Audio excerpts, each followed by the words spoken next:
Good evening, and welcome to the Scorpio edition of Kathleen's Kaleidoscope. Scorpio is the sign that is dominating the scene no matter what today because there are so many planets in this sign, including big old Jupiter, who's been rolling through Scorpio since last November and will be rolling out on the 9th of December into its own sign of Sagittarius. But in the meantime, it is making life pretty exciting for Scorpios. So here we are, Scorpio, the sign that when someone says they're a Scorpio, people either go, or, oh, really? Because Scorpio is the sign of mystery and hidden things. And even a Scorpio who is as open and honest as can be always likes to have some little secret tucked away. So I guess you could say if you have to tell someone a secret, tell a Scorpio. They know how to keep a secret, especially their own. Anyway, Scorpio is a water sign. The second, it is also fixed. Fixed water makes ice. So think about that one. It's hard to be warm. For Scorpios are fueled by passion, but not necessarily by sentiment. So Scorpio is fixed water. It is also in both the watery triplicity and the fixed quadruplicity. It is the second of the water signs, the third of the fixed signs. Now the water sign that precedes it is Cancer. The one that follows it is Pisces. The two fixed signs that precede it are Taurus and Leo, and the one following is Aquarius. So this creates a situation where it's sometimes hard for Scorpios to get along with Taurus, Leo, and Aquarius because they're all fixed and everybody wants their own way. So that's something that Scorpio, if they need more than anything, is to learn how to be flexible, because you need to be able to cooperate when the time comes. Now, another thing about Scorpio, ruled by Pluto, the dread lord of the underworld, is that Scorpio, it's a sign of transformation, but it's not quick transformation, like Uranus comes in, tosses over the apple cart, and leaves, leaving you to pick up the apples. Scorpio would never do anything that outrageous. Scorpio, Pluto energy would just make a hole in the cart so the apples fell out one at a time.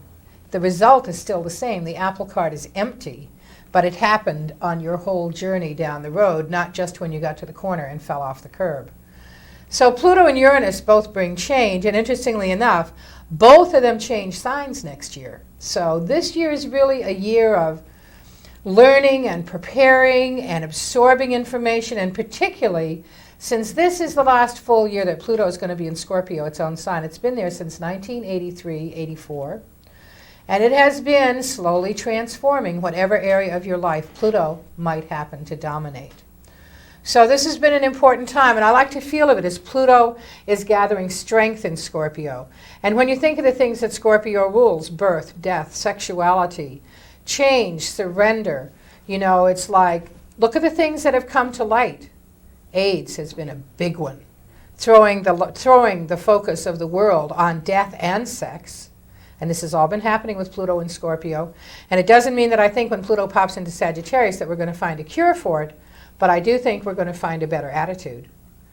And so another thing Pluto in Scorpio has done is eat at the very foundation of a lot of religions, because Scorpio is Sagittarius' 12th house, and Sagittarius rules organized religion. Pluto has been eating away at them from the inside. I mean, look at the scandals with orphanages and priests and nuns. I mean, everything to like erode, particularly the Catholic Church, which is the big organized religion in this world. So again, Pluto into Sagittarius, I believe, will give us some ways to deal with that, but not necessarily as easily as we would like it to be. So here we are, looking at Scorpio energy. And you must think of the legend connected with Scorpio, which is the legend of Persephone. Now, Persephone was the daughter of Demeter, the goddess of the harvest. In fact, her Roman name, Ceres, is where we get the word cereal from. Pluto kidnapped Persephone and took her to his dark realm underground. And Demeter wept so and mourned so that she was not able to do anything with the harvest. In fact, what she did was winter. That's how the Greeks explained winter. That there was no harvest, that there was nothing growing, and that made life very difficult for them. So what happened was Demeter went to the gods, said, please, you got to make him give her back. There'll never be spring again if you don't. So he did, and a deal was made, and she had eaten 6 pomegranate seeds, which I have to tell you, made me, for my whole life, think, God, pomegranates must just be the best thing in the world, that she had to eat 6 of these seeds and stay in the dark realms for 6 months. And when I tasted one, I was some disappointed, I'll tell you. I wouldn't have eaten it, and I wouldn't have stayed down there for a pomegranate seed. It would have to have been ambrosia or something, the nectar of the gods. Anyway, that's that whole legend of Pluto. But you must remember that in the end, Persephone chose to stay with him. Yes, she had to because she'd eaten the seeds, but she also didn't make a fuss about it because there's something very seductive and dark and interesting about Pluto and a Scorpio and all of that. And I think that's something that is part of the 90s. In fact, I'm working on an article right now for Geocosmic, which is an astrology magazine, and I'm saying, at first I thought, with all the heavy Capricorn that began this decade, that Saturn was the lord of the 90s, because I really felt like it was a decade of retribution, for all our Jupiterian excesses of the 80s. But now I've come to the conclusion that Pluto is the dark hero of the 90s, because Pluto is the god of transformation. And if there's one thing I see people seeking to do everywhere, it is how to transform their lives and how to come to a different place. And that's what Pluto is all about. Anyway, I want to say a couple more things, and I'm going to, first of all, show you the Pluto drawing, which is too beautiful. The Scorpio drawing. As you know, when I had my journal, Aquarian Voices, Louise Blake from Bristol did the beautiful, beautiful drawings, and then she did them all as color. Yes, there we have it. And that's Scorpio. There sits Persephone in her dark cave, contemplating all the things that have to do with Scorpio: scorpions, doves, eagles, and the serpent. Now, Scorpio's original sign was the phoenix, which is a remarkable bird which lived for 500 years and then immolated itself very neatly and rose whole from its own ashes. Egyptian legend said it came out of the deserts of Arabia to do that. So the ancient symbol of Scorpio is the phoenix, birth and death, to rise whole from the ashes of yourself.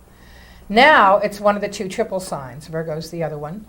And we have the scorpion, the Charles Manson Scorpio, the eagle, the Richard Burton Scorpio, and the dove, the Billy Graham Scorpio. All three with a very seductive, magnetic quality, that very charismatic, but very different ways to use it. So anyway, when I had my journal, I did a lot of different things with the signs, and one of the things we looked at was Grover Cleveland used to write about the crystals, and she names red coral as being the Scorpio gem, the protective exoskeleton, that whole, and Scorpio is the warrior. And that's a very nice crystal to be connected with Scorpio, because Scorpio is dark red crystals like bloodstones and garnets and so forth. And that's one look at it. And then I would also have a look at the goddess of rebirth and transformation, who for Scorpio was the snake goddess. And also the bird. In Crete, the goddess was represented with a bird perched in her hair. And she was the queen of death, the great weaver, who wove the tapestry of our life through to the end. And then the other thing I want to look at, because I didn't have a chance to do it before I got here, and I didn't remember it on my own, was the tarot card connected with Scorpio, which, as you can well imagine, is death, as Renee calls him, death the leveler.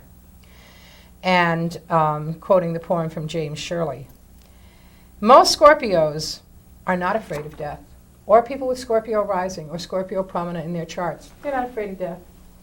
They look at it, and I guess it's because Scorpio rules both birth and death.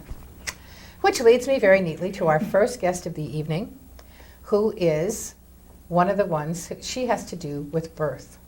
As a midwife, probably very well known to most of the people who are watching this show, we welcome Melissa Diaz. Hi, Melissa.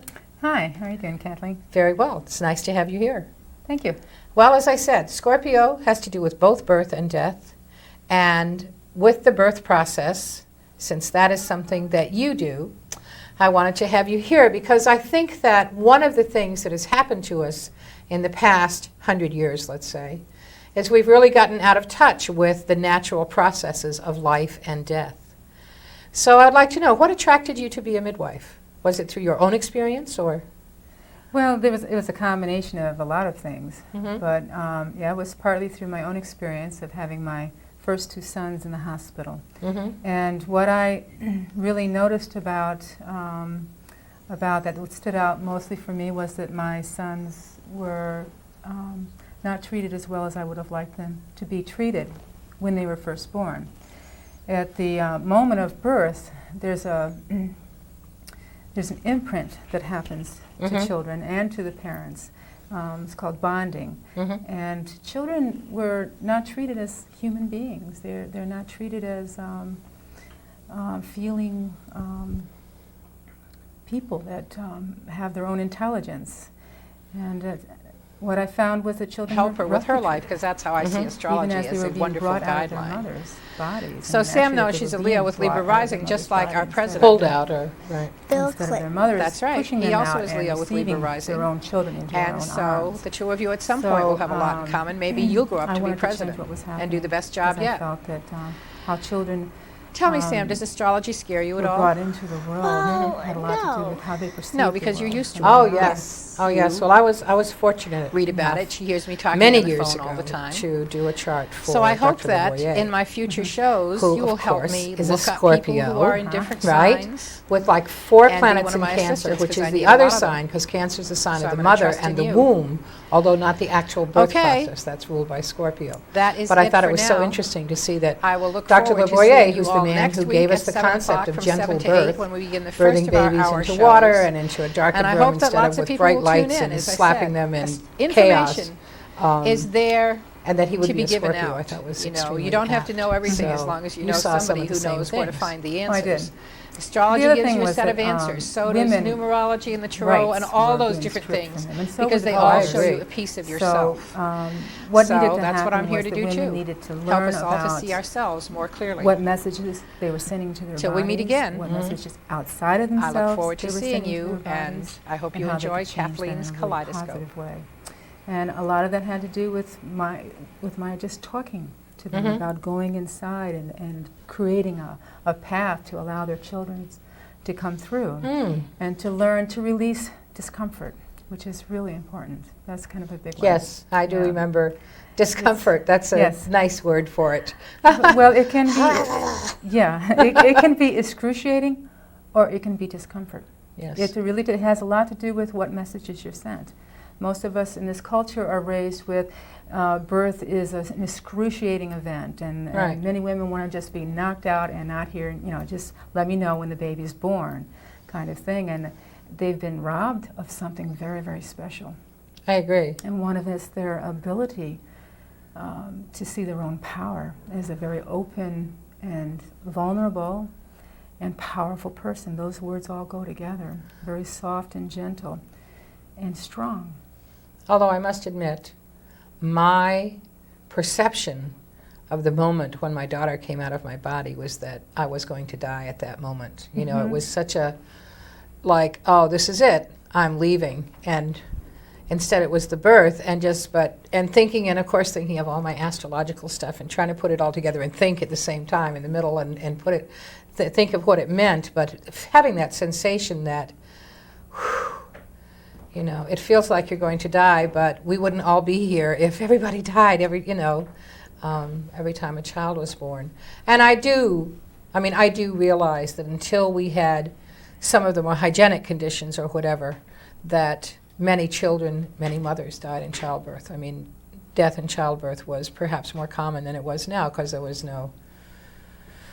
maybe not the right attitude, but also no cleansing agents or whatever. But I know that what you're saying, but you also use a hospital when it seems like that's required. If there's a need for a hospital, we will go to the hospital. I mean, there are times where I feel I'm very grateful for a hospital. I'm not Yes. anti-hospital at all. No, good. But I do feel that normal childbirth It's should just be at that. home. Just like, it is normal. Right. It's a very natural process that so many of us have gone through, That's obviously. right. And that it's a place where women and men need to be together in their own environment, and to create a safety net for themselves by creating a good team with their midwives or doctor, built up on trust, built up on really knowing each other well. And that one of the things that would have happened for you had you had a home birth would be that we would have spent a lot of time talking about your fears. Most complications in the 18 years that I've been practicing, to me, are caused from your diet and from fears. And this sense of I'm going to die feeling could have been brought on from your own birth, from your being born, or something you've experienced, or some kind of message you've been sent by our culture, which is pretty big. Yes, yes. And that may have been why you had that sensation or those thoughts and feelings. And maybe by the time you had your birth with us, you I wouldn't have felt that way. You probably would have worked through it. Because it's true. I mean, I feel like in healthcare in general, we are separated from ourselves. Yeah. You know, we're separated from our families. My mother was in the hospital a few years ago. It was terrible. I felt so out of control to do what I perceived was right. And I would think that in birth this has happened too, because, you know, I was reading a story just perhaps a couple of months ago. Not a story, it was a family tale kind of thing. I think it was in Yankee Magazine. But the woman, you know, remarked on having been born in the bed she was going to die in, and thinking this was nothing unusual then, because you were born in the family bed. I mean, my mother, who is in her late 80s, speaks about her grandmother. Grandma was the midwife. She always came, she said, and tied the baby's cord and did what had to be done, and that was the way it was. Nobody wasted a doctor on having babies, you know. I mean, it was natural. And I think it's wonderful that it's being made natural again. I guess if I had to think of this is what I wanted to ask. About how many women do you assist through the birth process in the course of a year? I mean, do you have a lot of women who choose midwifery? Is that the correct pronunciation? Yes. Midwifery's right, yeah. Midwifery instead of going to the hospital. It varies from year to year, but probably anywhere between 40 to 60 a year. So in 18 years, you've helped birth a lot of babies. There's been a lot of babies. And now they haven't all started off in the beginning Right. like that. I mean, it was maybe 10 a year, something like that, and it increased and increased and increased. So here at least once a week, and probably be building up to twice a week as more and more women take their power, more and more families take their power back. Right. You know, that's what I really feel it is. Yes, it is a women's birth. This happens to women, but the conception wasn't virgin birth, so everyone should be part of it. You know, the husband, the children, if they're not going to be frightened in some way. And then, as you say, you talk to them. That wouldn't happen. That's right. Well, a lot of fathers come to us and they're fearful of birth because they've been so separated from birth. Right. You know, it's this, they have, just like from death, you know, nobody. Yeah. And it must be wonderful when the baby comes. It is. And everybody is seeing that life. That must be wonderful for you. One of the nice things about it is that there's a lot of hands-on. Right. And we have these beautiful pictures of the dad's hands and the midwife's hands and the mother reaching down, and siblings right there next to the mother, particularly little girls are right next to their moms watching every step of it, instinctively. Right. You know. And that whole gathering the child up into the mother's arms with everybody helping is a pretty wonderful moment. That must be just amazing. It is. Just amazing. Every time. I bet. I bet. Well, thanks very much for coming by. You certainly have helped make it clear how important getting back to the basics is, especially with life, you know, to have the birth that women were meant to have, not with your feet up in a stirrup in a hospital with 10 people looking at you, knives poised, you know, although sometimes that is necessary to save lives, I understand, but to have a baby where you're most comfortable at home, what a gift. And the women who you give that gift to must be very appreciative. Yep, they are. Good. All right. Well, thank you again Oh, you're welcome. for being on. And now it's time for the book reviews. It seems that this month was a month in which there must have been something going on Celtic, because I kept getting all these books to review that had to do with Celtic things. And even right down to a Celtic book of horror stories, which I did not bring with me in spite of the fact that it was Halloween. But before we get to the Celtic books, I want to look at two others first. Now this is quite a book. This is called Sangoma. I don't know if anyone has heard of it, and it's by a man named James Hall. And just so everyone can see what a mysterious figure he is, I'll be sure and show the picture on the back as well. Now, James Hall entered into the spirit world of Africa, as he puts it, because he was working on Miriam Makeba's biography. Now, if you don't know who Miriam Makeba is, she is an extraordinary African singer who perhaps became best known back in the 60s for what she called the click song, because we can't say the word that I can't say. That sound to me like lingo twine or something, but it has all these clicks in it that she makes in her throat, because in their language, they speak with the clicks. So he was working with Miriam Makeba, and she thought that he had a very rare spiritual gift to see into the souls of people. So she encouraged him to see a traditional healer and to undergo a 2-year spiritual and physical initiation into the mysteries of psychic possession and traditional healing. And this is his account of his journey from, as he describes it, a predictable life in Los Angeles to an uncharted one in the kingdom of Swaziland. He was the co-author of Makeba, My Story, which was the story of Miriam Makeba. And I had put aside a piece I had particularly wanted to look at, in which he tells a story about going on a bus in Malabeni, which these bus rides are not like a Greyhound, I can tell you that. And they were driving along, and there was a rhinoceros asleep on the road ahead of them. The driver honked the horn, the conductors went outside to throw stones, and the rhinoceros just said, "You don't bother me, I'm sleeping here." So they said to him, "Hey, use your medicine, chase the rhino." "Me?" "So I got out," he said, and he went over and he made an offer to the Lidlotes, the little gods of the road, and whatever, and he went to speak to the rhinoceros. So he said to the rhinoceros, "You're giving us the impression that in the animal kingdom good manners are a thing of the past." Stood up. So did the rhinoceros. He went aboard the bus, the rhinoceros took off, and they went on their way. So I guess if something can teach you to talk to a rhinoceros, that's great. And then there's a book on dreams, which also is sort of a Scorpio dominion, a practical self-help guide to interpretation, which I thought was wonderful.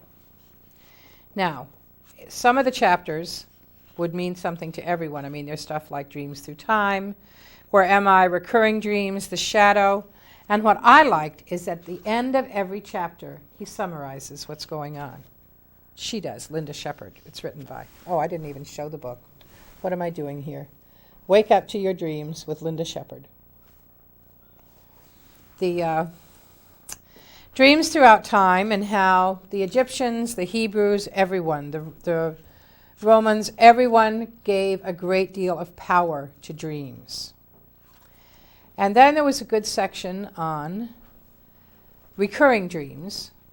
Oh, first of all, the shadow dreams, where she speaks of the shadow is often depicted in myth and fairy tale as a creature that needs to be vanquished. And Jung called this part of the shadow. Then the recurring dreams, a dream which contains the same scenario that one has over and over again. We often wake up at the point of crisis and never resolve the situation in the dream, and sometimes they recur over many years.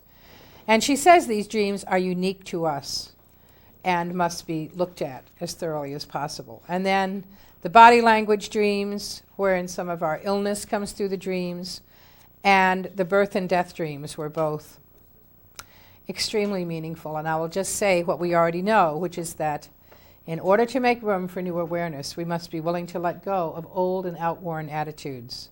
Death is a process of transformation. And dreams about death usually mean that. And now we come to some really interesting books. The Celtic Druid's Year. We like this one.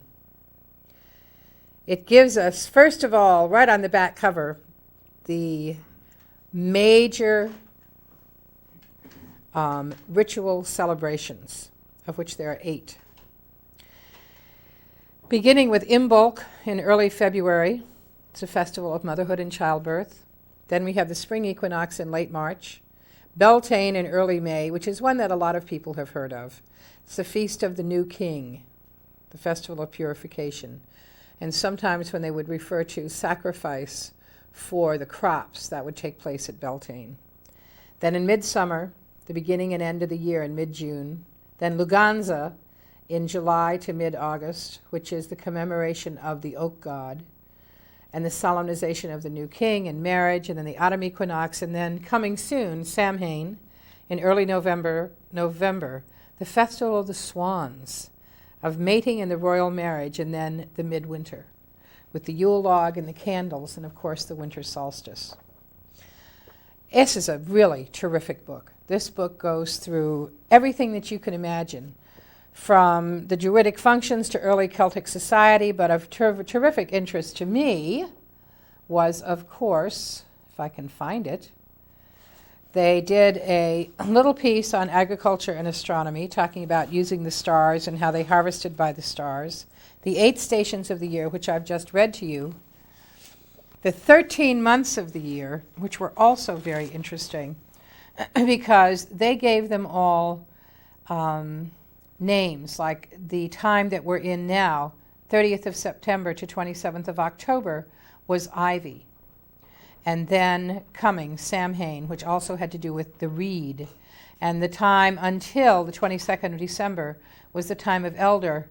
So it was 13 months and a day. And the 23rd of September was that and a day, of December rather. So that was a very powerful holiday, and probably the Celtic holiday that when the Christian missionaries came to England, decided that they should put Christmas close to, because people were already used to celebrating at that time of year.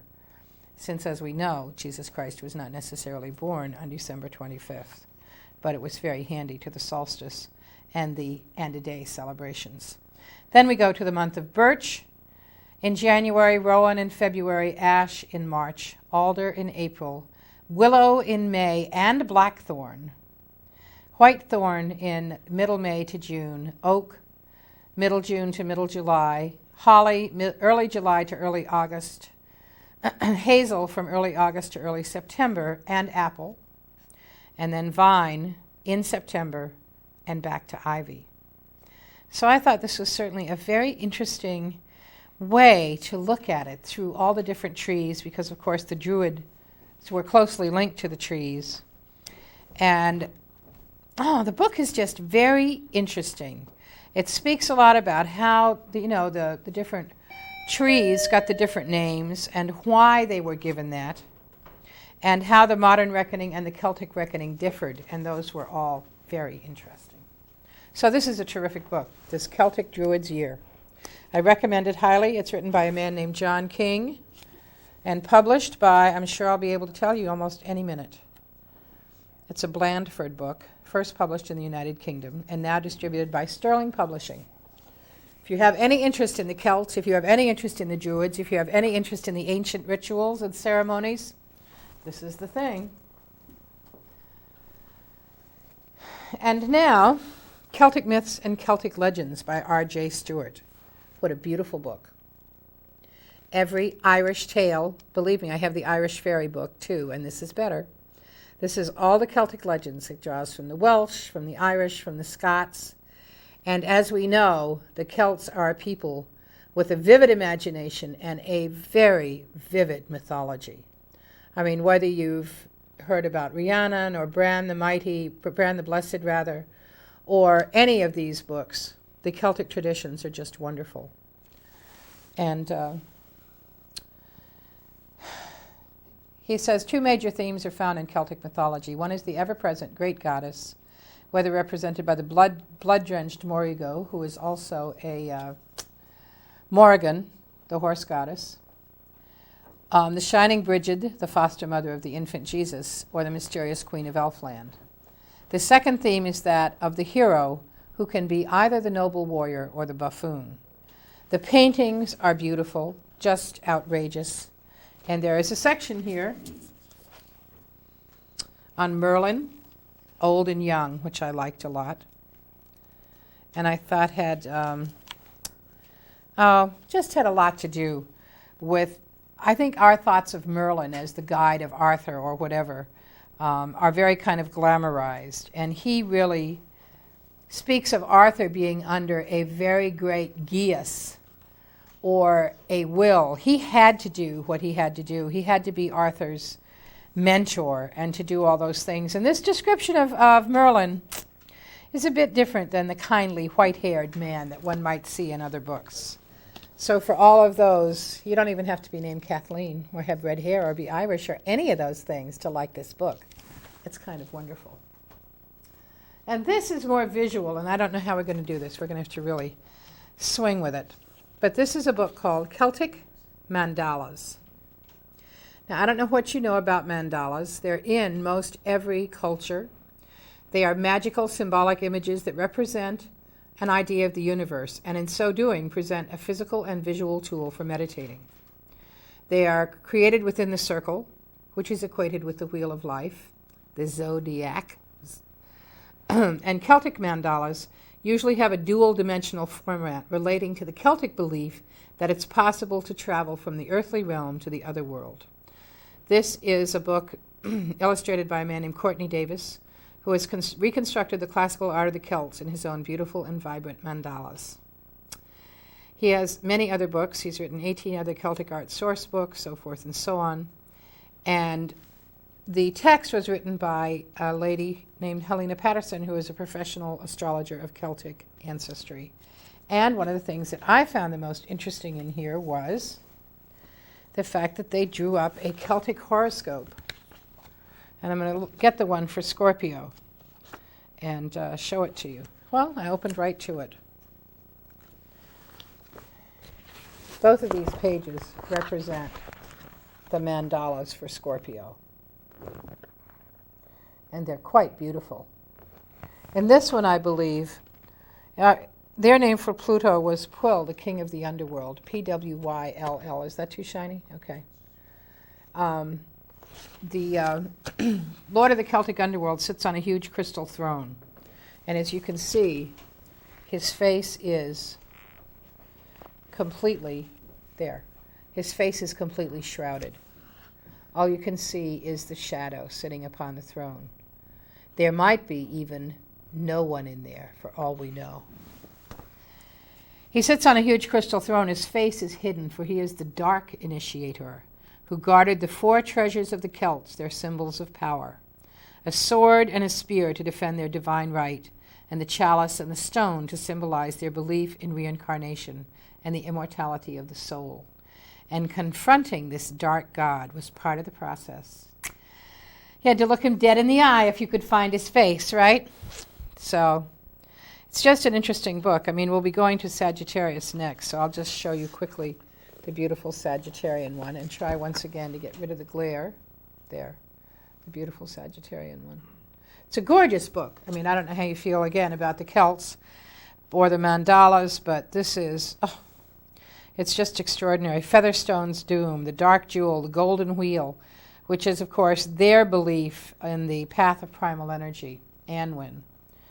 And thinking of which, if you've ever read a wonderful fantasy series called The Princes of Anwen, fabulous, and speaking all about the primal energy. In fact, in the fantasy books, they represent in Anwen is the place where the great maze is, and that part of everything that happens in life on Earth is as the Celtic gods and goddesses make their way through the maze and change the paths, so that one might come through and turn all the paths this way, and another do the same, and that's why it reflects in us that things go back and forth so. Anyway, that's it for my books.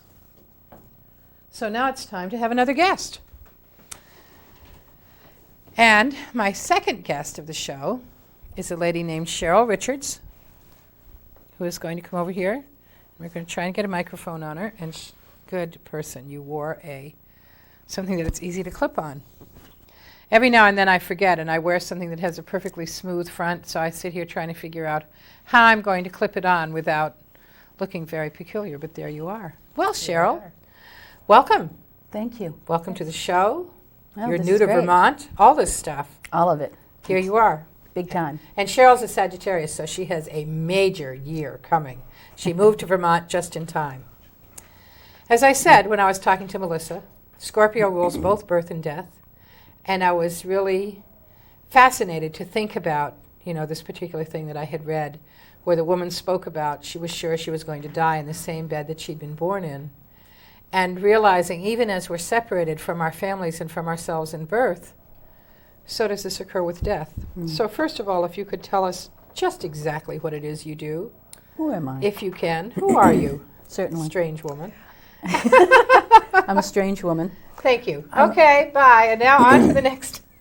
Moving right along. All right. I'm a children's grief consultant and educator. Okay. What that means is I work with families with children that have a death occurring and also are experiencing other forms of loss and grief. Mm-hmm. And beside just the families, I also work with the professionals, the community professionals who work with these families. So you would be working, say, with Right. hospice workers. With hospice workers, Mm-hmm. with medical workers, with home care providers, daycare providers, teachers, and so on, just to educate about the grief and the loss and the dying process.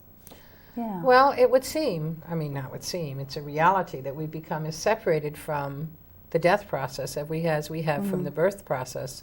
And I can't help but think that the family is the loser all the way along. So Yeah, you indeed. work directly with families, Right. but you also, so if you work with educators, do you do trainings or do you just show up with them or do you do specific trainings? I do a lot of trainings, workshops, and seminars for adults who will be working with kids experiencing Particularly loss. with kids. Particularly kids. And then, of course, there are important adults, which are their family members. So I work with them both to help them become aware of and acknowledge their own losses and how unresolved loss will affect their own lives and their attitudes and their beliefs about the world. Mm-hmm. And then also how that affects the families that they deal with. Mm-hmm. And then how they can in turn take the information and the increased awareness and use that with the children that they deal with the parents, with the other family members, with each other, co-workers, and in their own lives. Now, do you come in and start this out while many months, or if it's known that a person has a terminal illness, you come in, you would start to work right away? Yeah, that would be the preferable way of doing it. As soon as, let's say it's a terminal illness, let's say cancer or something like Right. that, as soon as the diagnosis is made, if the family members want to be working with it Mm-hmm. this soon, then we can start the whole process of how can they be of support to each other? How can they get through this as a family? How can they help their children deal with this? And open to the whole idea of this painful thing that's going to be happening. How do you get the message across, say, to a 6-year-old that she or he may lose their mother? For a 6-year-old, first of all, you don't want to tell them as soon as the diagnosis has No, been of course. made, your mommy's going to die. No. But you do want to help the 6-year-old understand your mommy has a very serious illness, Mm-hmm. and the doctors and the nurses are going to be doing everything they can to help her with her illness. And then tie it into the things the 6-year-olds already noticed, like, you know how your mommy's she's more tired than she used to be, and she can't take you to as many places as you used to go, and that sometimes daddy has to help out with the housework, and things along that line. For a child, if you tie it into what they can already observe, Right, of course. because that's how a child understands. Yeah, because they've already seen Right, things happen. Right. And they've already been able to tell that something's wrong in the family, something's Right. not going right. Right. So if you tie it into that and then help them understand as the illness progresses, that prepares more of a base for them to start building some internal resources and also helps them start learning how to reach out to others for the help they need. Right. Yeah. Now, what do you find, particularly with young children, is perhaps anger Oh, yes. a big thing to definitely. deal with? Well, there's a lot of confusion, especially if what's going on in the home isn't talked about, or if family members, or even the people who are important to the family outside of the home, if they're not being straight with the kids about what's going on. And anger is a real natural emotion. I mean, it's one way that we kind of externalize the distress we're feeling. So a lot of times I'll work with family members to help them understand that anger in and of itself is a neutral thing. It's how we express That's an interesting way our to look anger. at it. Right. Right. And that anger is one of the emotions that we feel when we're losing something we really care about. And so what can we do to help ourselves when we're feeling that kind of anger? And so I'll work with the families around various ways they can help their children understand how to express it. Do I want to stamp around? Do I want to punch my arms? Do I want to sing a mad song? Do I want to pound on a pillow? Do I want to tear up bits of paper and throw them in the air? Lots of different ways that children can express their anger, and then it moves through the body instead of becoming stuck in it. So that you're really there to encourage the family members and the people who are working with the family members to let it come out, to not create a stagnant situation where everybody's just going, oh my God, how can I keep this from happening? Because you can't do that. Because it's happening. And to bring the family together with it. As Melissa was talking, I was really struck by the similarities between birth and death. Oh, absolutely. It is so, it's the same way we don't want to bring a child into the world, harsh lights, lots of people, harsh noises, and so on. Shaking and hitting. And we also don't want to release someone from the world in that way, and that's why it's so important, if it's right for the family, to have the family member who's dying die at home, because that way they can release life, let go of it in their own way, in their own time, surrounded by their loved ones, which is the best way for birth. Yeah, they are very similar. I mean, that's They're very similar. That's one of the things that I was speaking about in the earlier part of the show with Pluto and Scorpio, that when Pluto moves into Sagittarius, which is a sign that makes us all stretch ourselves to the next step, that one of the things it will do is help us to say, oh yes, these are the two hands. We come in with this one and we go out with this one. And they both are attached to the body. They're both attached to us. I mean, as you read, the moment we're born, we begin to die. But I see people, particularly these days, trying everything to not die or to not, you know, and I see people saying, oh, well, they're still alive. Yeah, well, they're lying in bed with needles in them, and they can't move, and they can't do anything, and they can't talk. So what is alive? The heart's beating. Wonderful. You know, I think we have to really understand the quality of life, or what, hey, here we are. What is it all about anyway?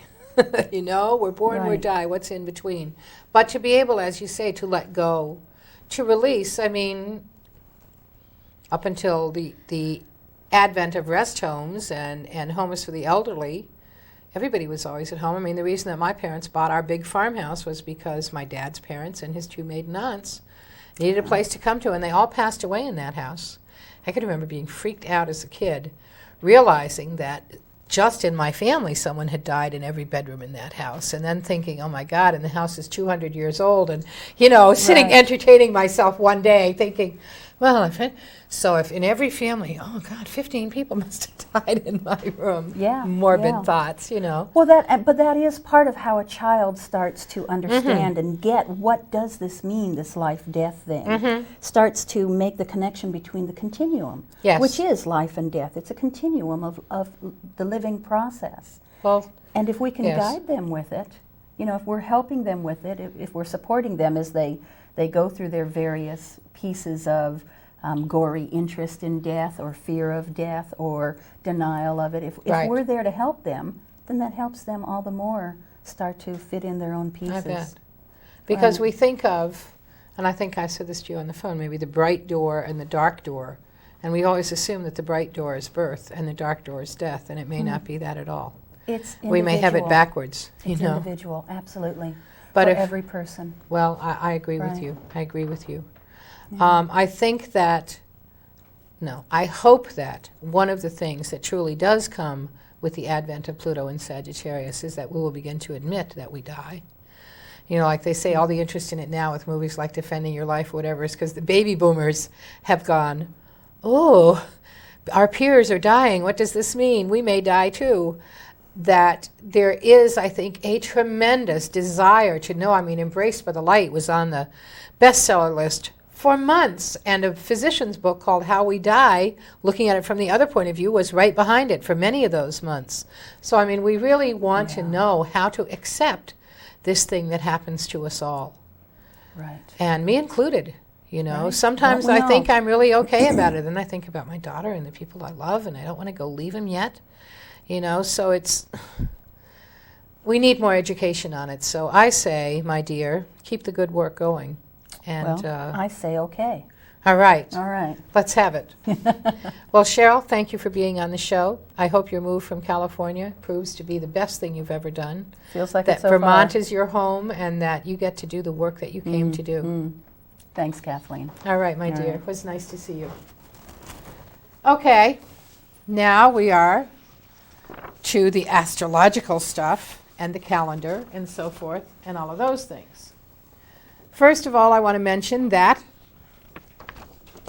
over the next month, we have on Thursday, November 3rd at 7:30 p.m., a meditation for the new moon in a Scorpio with its accompanying eclipse, remembering that an eclipse freezes a moment in time, so we want to be aware of what we're preserving. The meditation for the full moon is Wednesday, November 16th, 7:30 p.m., 28 Conant Square, Brandon. This is the full moon in Taurus and Scorpio, one of the most stressful, requiring a very calm and centered point of view. And also, on Sunday, November 27th, I'm going to be doing a workshop called A Look at 1995 from 1 to 4 p.m. And that, I hope, will be interesting because 1995 is such a dynamic year with the advent of Pluto into Sagittarius. Jupiter goes into Sagittarius this year in December, and then Uranus in April enters its own sign of Aquarius. I also just wanted to mention in November, Dante Mercurio and Nina Miller are doing a spiritual renewal retreat that you can call 453-4553 to find out about. That at the Church Street Center, there on the November 5th, there will be dances of universal peace. On the 12th, The Power of Stillness with Mariah Martin at the Ankara Center. And I also wanted to mention November 5th at the Rutland Regional Medical Center, they're going to have a holistic health fair, I think from like 10 to 2, that I will be speaking at and also doing some readings there. So this is that's the calendar as we know it. And now on to the important stuff in our last few minutes of the show, which is all the astrological information, of which there is a great deal. Now, the Sun entered Scorpio on Sunday, October 23rd at 10:36 a.m., bringing the total of planets in Scorpio back to 4, since at this moment Mercury is retrograding backward through Libra, which it hopped back into last week. However, on November 10th, when it returns to Scorpio, there will be 5, count them, 5 planets in Scorpio, until November 2nd when the Sun pops into Sagittarius. And we still won't even be at the big Jupiter-Pluto Scorpio in Scorpio conjunction, which I know I spoke about in the Libra show and doesn't happen until the Sagittarius show, but I want to tell you, this is one of the biggest events happening this century.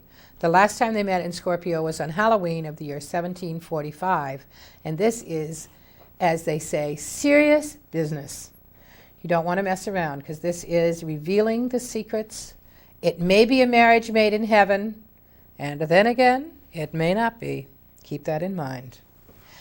Anyway, this is a time of intense dragon energy, for Scorpio is the power of the dragon. It can breathe fire or not, depending on how you personally deal with it. The power of Scorpio is dark and mysterious, moving along hidden pathways to reach its goals, so we hardly know what it's doing until it's done.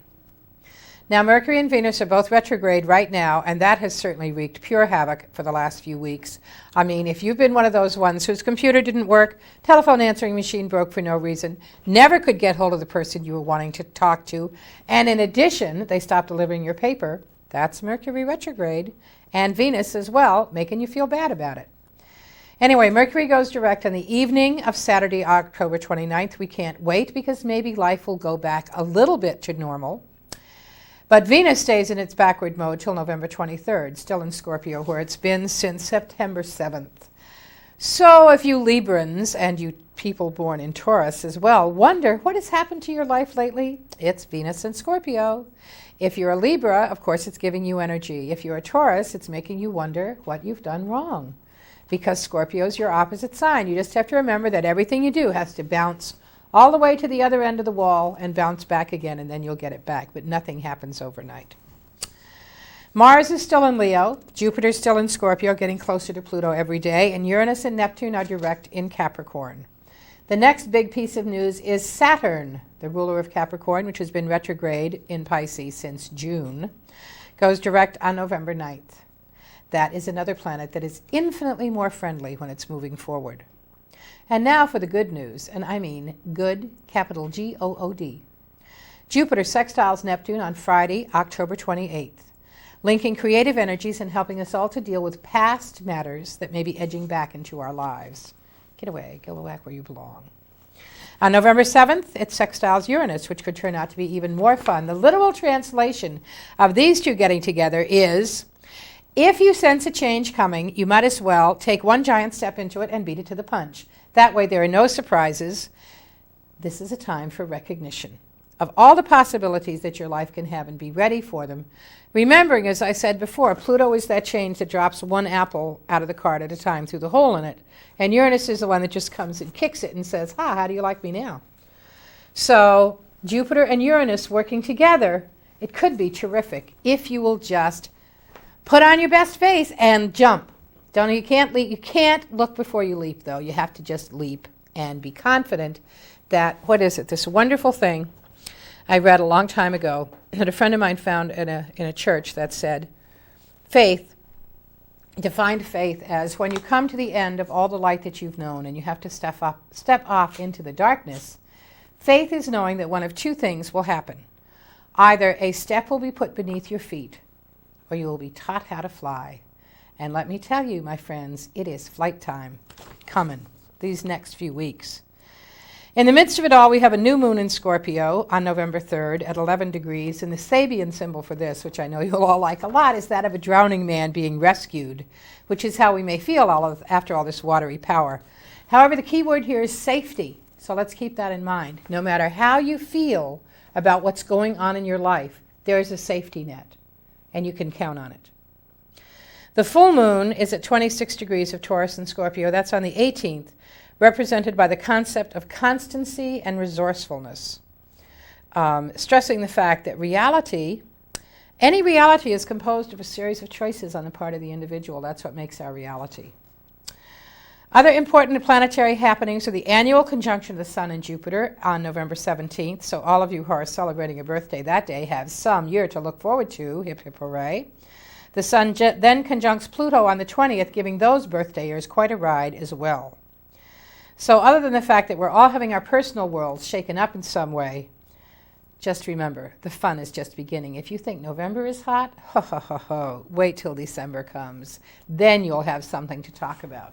And I do want to talk about that in the last few minutes of the show, because although I usually don't go through sign-by-sign breakdowns because I just don't have time for it, we do have, I think, about 5 more minutes, and so I'm going to just quickly go through the whole Jupiter, Pluto, and Scorpio. Now, Jupiter rules Sagittarius, Pluto rules Scorpio. Jupiter has been in Scorpio. Pluto is getting ready to go into Sagittarius, so it's your old mix and match. Are you having fun yet? Terrific. Jupiter's the planet of big fun. I always think of Jupiter as the spirit of Christmas present in the Christmas Carol, the ghost of Christmas present, with his velvet robe and his wreath and his cornucopia of goodies. And Jupiter just says, hey, here it is, come and get it. Whereas Pluto is going, no, it isn't. In fact, I moved and I'm not leaving a forwarding address. So these are two very diverse planets coming together in the sign of Scorpio. Naturally, if you're a Scorpio, have Scorpio rising, moon in Scorpio, all that stuff, you're going to take it right in the face, for better or for worse. It's meant to be good. It's meant to bring you gifts and understandings like you've never had. If you're a Sagittarius, the gifts come in your intuition. If you're a Capricorn, you can expect all sorts of things to be going on with your friendships. Positive, new friends, new people. If you are an Aquarius, look for new career opportunities. Look for good things to happen at work that come from outside circumstances. You don't even have to lift a finger. If you are a Pisces, of course, Scorpio is your house of spirituality, so you will have a lot of spiritual insights during this time. If you're an Aries, look for things from the past to finally be resolved. Now, they may have to come to light for that to do. I mean, there's some things that you may have to look dead smack in the face. But knowing that when and if you do, that will be the end of it. You can then toss it away. So it's worth the look, believe me. Taurus is, of course, Scorpio is your opposite sign. So this affects your relationships. If you're in a relationship that isn't working, you'll have the opportunity to get out of it. If you're not in a relationship, you'll have the opportunity to get one. And let me tell you, if you fall in love under this Jupiter-Pluto conjunction in December, whoa, you'll never have been in love like that in your life. It's a wonderful one. If you're a Gemini, this conjunction happens in your house of health. So it can give you a lot of good information about your health to help you to take better care, particularly of yourself, or it will also bring recognition of something that may be going on that you've been just pushing behind you. Not such a good idea. Cancers, well, need I say more? Scorpio rules their solar house of love with a capital L. So with Jupiter and Pluto there, I can only say, like I did to those born in Taurus, if you aren't in love by when this Jupiter-Pluto conjunction happens, you will be by the time it's done. This is wonderful for your creativity and your emotions. Leos will have some changes in their home life, positive. You may have an addition to the family. Don't be surprised if that comes along or you hear about it come December. Whatever it is, it also increases your personal stability. Virgos are having all sorts of doors opened, new friends, new people. Step into the future. Don't stand there going, maybe yes, maybe no. I should, but what? No, just another one. Leap. Don't look. Just leap. And of course, Libras, well, it's happening in your second house, your house of money, energy, your ability to explore your talents. So if I were you, I would be playing the lottery most all the time these days, beginning particularly in the middle of November. I'd keep playing, and remember, the astrologer gets a percentage if you win. And I would be looking for new ways to explore and exploit your energy and yourself. This is a great time. So I can't wait for the Sagittarius show, because then we're really going to talk about Jupiter and Pluto, because we get to talk about Jupiter for the whole show if we want to. But in the meantime, that's my news for Scorpio. These are truly remarkable times. Be of good cheer. See the best that is in Scorpio, that ability to be the dove, that ability to be the phoenix. Don't be defeated. Rise above your defeats. If somebody trumps your ace playing cards, throw that trump on the floor and keep playing. This is a time to be optimistic, enthusiastic, and I'll see you on the Sagittarian show next month. Until then, this is Kathleen Johnson. Bye-bye.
Good evening, and welcome to the Sagittarius edition of Kathleen's Kaleidoscope.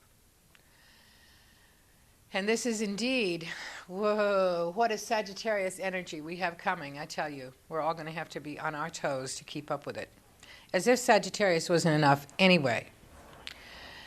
Sagittarius is one of, probably actually considered the most vital sign of the horoscope, of the zodiac. I mean, it really is energy and adventure par excellence.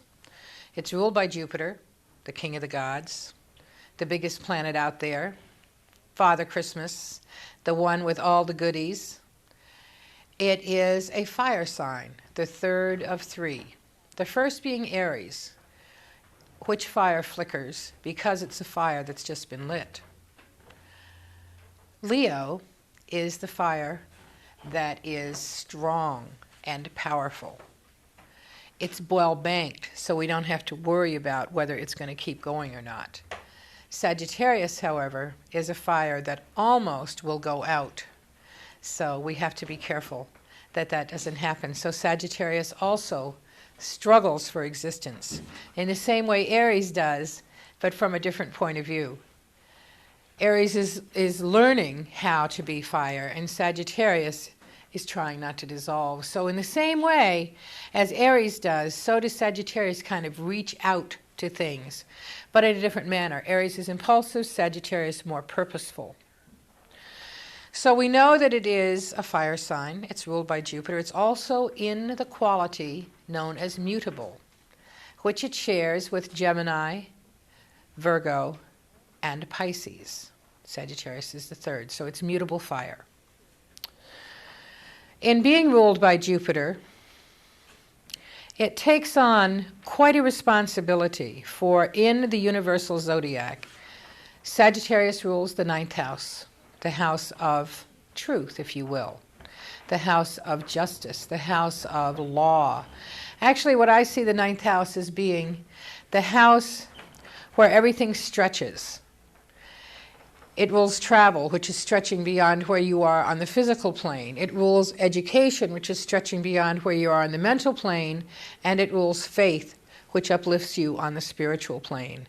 Either way, it's about faith, it's about stretching, it's about growth, it's about reaching to the future. I mean, its symbol is the arrow, which shoots beyond to go. And I think I've said this before on my last Sagittarius show, one of the most wonderful images that I connect with for Sagittarius comes out of the old commentaries, which are quoted by the Tibetan in the Alice Bailey books, and in particular in esoteric astrology I'm thinking of, where he uses the quote, "Where do you go, O Lanu?" says the teacher to his disciple, and the disciple says, "I go to ride the white horse of my soul." And that is such an extraordinary image, the white horse of the soul.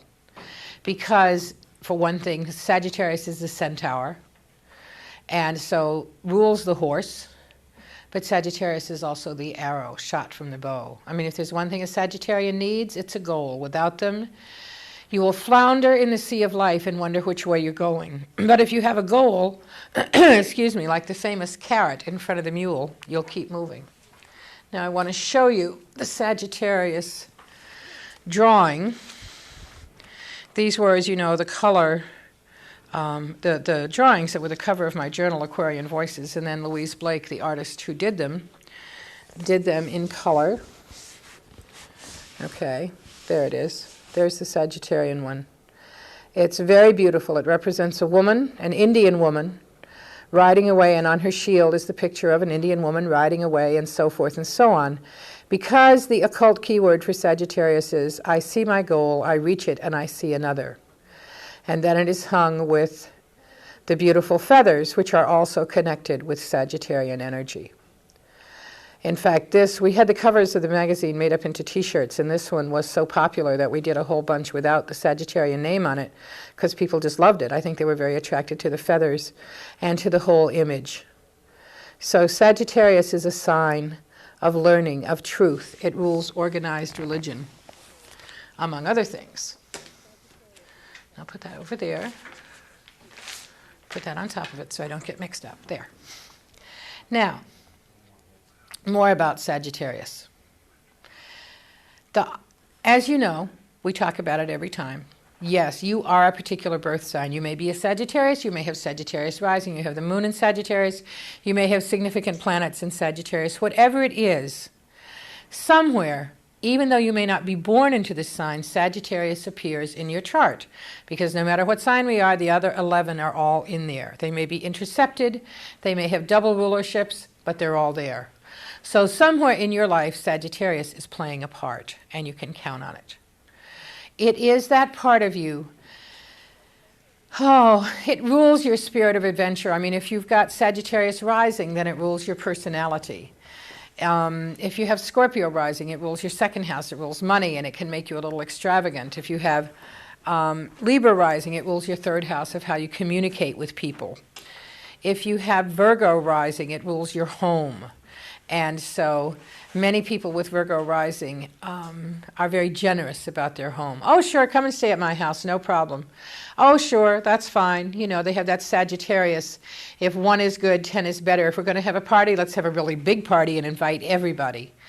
If you have Leo rising, Sagittarius rules your creativity and your emotions, which can be quite wonderful. If you have Cancer rising, Sagittarius will rule your health, and you tend to have a very vital kind of energy. If you have Gemini rising, Sagittarius will rule your house of relationships, and there too, often the more the merrier. People always want to blame it on the Gemini rising, but the Sagittarius is just as responsible. If you have Taurus rising, Sagittarius rules your ability to deal with the past, to let it go or not.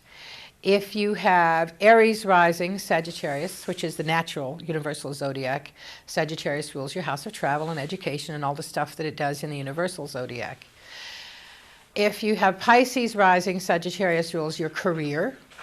And if you have Aquarius rising, it rules your ideals and your ambitions.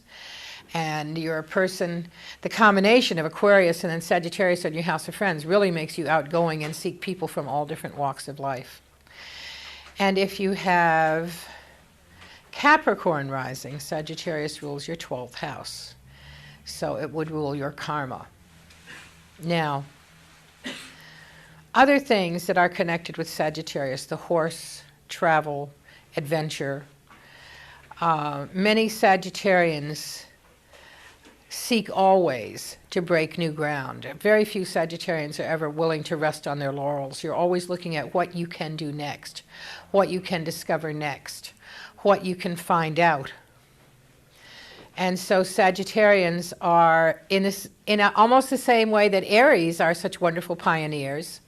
So is Sagittarius, but in a different way. Aries' impulse is because they just want to do it first. And Sagittarians comes from a real curiosity and desire to be there, to have the experience, which when mixed with a fire sign is very strong stuff. And we're coming upon, oh Sagittarians, this is only the beginning. That Jupiter-Pluto conjunction on the 2nd gets things started. And then Jupiter moves into its own sign of Sagittarius, which it hasn't been in for 11 years, on December 9th and remains there all through 1995 and indeed into the early days of 1996. So you have got quite a roller coaster ride in store for you. This is a time, a very powerful and wonderful time to be in, because this is a time when you can make some dreams come true, because not only do you have Jupiter going through your sign all of next year, but Pluto's coming in on January 16th. It just dances in for a few months and out again and comes back for good in November of 95 to be with you for the next 12 or 13 years. So it'll be very interesting to see the doors that are opened in 1995 by Jupiter, your ruler, whose irresistible energy is such that no matter what door is opened, you want to go. You want to go, oh, well, I never went through that door before, but I suppose you say if it's okay and my friends are waiting there for me, that will be fine. Because that's the whole Jupiterian experience. Come with me, enjoy with me, be part of what my life is all about.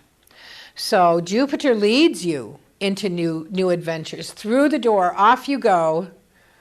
And then just as you have both feet inside and are fully committed to that path, along comes Pluto going, Oh, by the way, did I mention there was a price to pay to get in? Did you pay for your ticket at the door? Oh, you didn't? Well, well, well. We'll have to work out some sort of little tasks for you to do along the way then. And so, lo and behold, the Sagittarian experience from now on for the next 12 to 13 years is going to have an entirely different tone than any of you Sagittarians have ever experienced in your lifetime, because Pluto has a long cycle, 250 to 300 years, depending on how fast or slow it's moving at any given time. And it will be a time since, which you've been a little prepared for, because Jupiter has just been in Scorpio all this year and is getting ready to move. And now Pluto switches. Pluto, the ruler of Scorpio, goes into Sagittarius. So you've had a taste from the other side of what the karma that you're going to have to work out for the next 12 years might be. And I would tell you to pay particularly close attention over the next 2 weeks, because this is when information really comes. Secrets are revealed. Truth comes to pass. Now, one of the other things that is always or often connected with Sagittarius is, perhaps because of the feathers, perhaps because of the journey, is the Native American experience, something of which a lot of people these days, for whatever reasons, and it's something I admit I'm still pondering over, and I expect that Pluto's trip through Sagittarius will truly reveal what this is all about. Because let's face it, the experience between the American Indian and the white man was not positive. Definitely not for the Native American, and not really for the white American either. Because I believe we did, as we've done with many other cultures, which is come through and say, oh, well, your culture isn't ours, so it's useless, and we don't want to know anything about it, and just take your drums and your stuff and go away, and your feathers, and don't be part of us. Instead, learn to be like us. Learn to drink whiskey, for instance. That's a great habit. Or whatever. Corruption, most definitely. So now I think to myself, in taking back, so many people are very interested in the customs of the Native American. Are we trying to make some sort of oblique and peculiar amends? Or is it the best of all possible worlds, and do we actually realize the value there that we overlooked and now want to become part of us? Something that meets with a mixed reaction. You know, you talk to or you read some things by Native Americans and they're very annoyed at it and wish we just leave them alone. And others are more interested in sharing knowledge, and some feel that to share it is to really sell yourself out. So it's kind of a mixed bag, and as I said, I'm hoping that the journey, both of Jupiter and Pluto through Sagittarius, will clear the air about this, that hopefully next year the journey of Jupiter through Sagittarius will do something wonderful to open the door to more understanding, and that when Pluto comes through, we will all really see the profound nature of the ritual that is involved, and to not say, oh, this is something I can just do and it's fine, but to really accept it with your heart. So with this thought in mind, I would like to bring my guest, Susan Grimaldi, over and introduce her. Unfortunately, probably because of the weather, she got here a little late, so we didn't have time to chat first. You need to put that mic on somewhere right about in here, or up there. And she is a shamanic counselor, so it fits in with our whole thought. And I was really interested because the work she does is shamanic counseling and soul retrieval. Again, Sagittarius journeying, but with Jupiter in Scorpio, the journey is one on the inner planes, not on the outer. So this whole adventure takes place on the inside, would you say? I would say that my particular focus is on the healing aspect, and it is experiential and does take place on the inside, although it extends hopefully into the outside as well. I think it would be nice if you could explain a little bit for those who are watching, and for me too, to really explain the term shaman. I mean, I know medicine man, but I'm sure it goes beyond that. Actually, the term shaman is borrowed from the Tungus tribe, and it's become a contemporary term that is become misused, actually, but agreed upon, and it refers to a person who enters into a visionary state to affect a relationship between the community and the world of spirit. That's a nice description. To affect a so you're like a bridge builder. I go across the bridge, I see. and for the purpose of healing. Right. Okay. How did you become interested in this work? I think that it grew out of a propensity from reviewing my my childhood. I can see that there was a natural capacity, and I think that when I turned about 19, I began to experience the falling into other realities. Primarily when I would touch another person, I would find that I was experiencing their wound through a visionary state, and I was seeing it with my hands. And I was working at that time toward relieving their pain or suffering, and finding that there was a shared reality that I was also experiencing, that they were going back in time into another reality. So that's when you were about 19. Right. And do you have, are you Native American by blood or by choice or both? By blood, I'm a member of the Choctaw tribe. But obviously not completely. There's a Scottish component as well. I'm a descendant of John Ross, who was from the Cherokee as well, and he was part Scottish. Interesting. That's an interesting blend, because the Scots, of course, are descended from the Picts, who were pretty wild warriors themselves in the Celtic times. Right. It's an interesting combination. Do you have a temper? Perhaps. Well, I think over the time of my training, I've learned to grow and to heal certain aspects of my personality, hopefully. So how long did you train in your work? I would say 19 years I've been experimenting. I've had teachers for the last decade, and that has helped immensely. I would imagine it has. So how long have you been studying, but you've also been practicing for some time? I've been practicing for 19 years, and For I've had 19 years, teachers and been studying for and been right. teaching and everything all at once, all the time. Right. I understand. Okay. The work then goes on, and you grow with it, as with many who do healing work and counseling work and anything. It's a constant growth procedure for both, which I think is the best bargain possible. Now, let's see. In the process of your work, I'd like you to, if you can, take me and I'll step by step a little bit through it. Okay, I've come to you for consultation, for healing. Do you work generally? Do we address a specific problem? I would ask you why you have come to see me. Of course, right. And once that was established, then I would begin to explore that reason a little bit further. And then I might consult the drum to decide what information I could receive to see what would be best for your healing. Now, how would you consult the drum? I would play it and listen to it and see. So you would drum. Right. And putting yourself in a meditative state with it, or receptive state. I would call it an altered state or shamanic state of consciousness. Yeah. And in that state, the drum is going to give you information. Yes. Cool. So there is something to drum beats. Just, you know, how people have always said, oh, those, you know, the rhythms, how the different rhythms always, and people being very affected by African rhythms or Native American or whatever.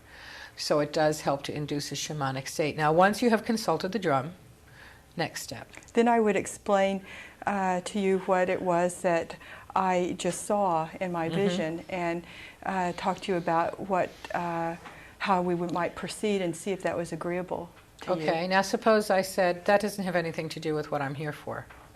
Well, I've never had anyone say that. Okay, just asking. You know, because I know a lot of people are in denial about certain things, and often about our wounds. is a big, a big denial. You may be saying exactly what's correct, but a person doesn't want to deal with that, so they say, no, that's not what I came for. I came about my headache, not about my heartache. Well, usually the way that the drum speaks, it speaks to the person's heart, and they hear it, and they know it as truth. Okay, so now you have consulted with the drum, and you've spoken about what you feel needs to be worked on. How would you then proceed? And I know everyone is different, but well, I would what are also, some basic techniques? I would get the basic technique probably at the same time I consulted the drum. There are many approaches. One of the approaches I use often is called soul retrieval, and that is to mend the wounded soul. And the things that can cause the wound has to do with trauma, usually. Right. An event that has been so painful that the person could not endure it. And it could be physical pain or emotional pain. It could be a severe fright, a loss of a loved one. A lot of things can create that. So if it's that kind of nature of a problem and soul retrieval is called for, that would be what I would do, and that entails going into another reality to try and find that missing part, the part that left the person in order for the person to survive. And if that part is missing, the person often goes throughout life with that wound being in place and affecting the rest of their being. And so getting that piece back can often promote the healing, which happens very rapidly after that. It offers the basis for the healing to take place, the foundation. What knowledge I do have of shamanic healing, which is not extensive, but I read Michael Harner's book. He's been one of my primary teachers. Right, and it was very interesting. And I have a friend in California, now in Oregon, who is a shaman and does soul retrieval. And what I know is speaking with her, but mostly from Michael Harner's book, and that was very interesting. Now, so I guess I want to ask you a couple of questions about that. Should I add a few of the more techniques that I do? Yeah, that would be nice. All right. One of the other things I do is called extraction work, which is to remove the spiritual aspect of the illness, and that's used primarily for people who are exhibiting physical symptoms. And another thing I might do is called that I call shamanic massage. It's a form of touch, in which I mentioned just briefly before, where I touch the person, working toward their transformation and their healing on the physical by mending the soul as well at the same time. I may do a form of divination, which is to consult to see if the person needs some kind of information that would help them in their lives. And there are all kinds of other things that happen that I won't go into, but there are many other possibilities. Oh, I would imagine it would be different with everyone. But if you, as you say, having discovered as a teenager that you have a great empathy with people, that by being with them or touching them or whatever, you can discover their wound, that, number one, is a very great gift, because many of us cannot discover our own, because we have layered them over the years, particularly if they happened early in life. We have layered them with so many protective layers. Right, and often it involves fear. That, I would say 99.9, wouldn't you? Right, fear of being hurt again. Yes, fear of being hurt again, fear of experiencing that pain again, fear of recognition of what that pain means, or any acknowledgement in what your supposed guilt might have been in connection with it, I would think would be all sorts of issues that people really don't like very much to look at within themselves. But it sounds to me as if you handle it in a very gentle and non-obtrusive manner.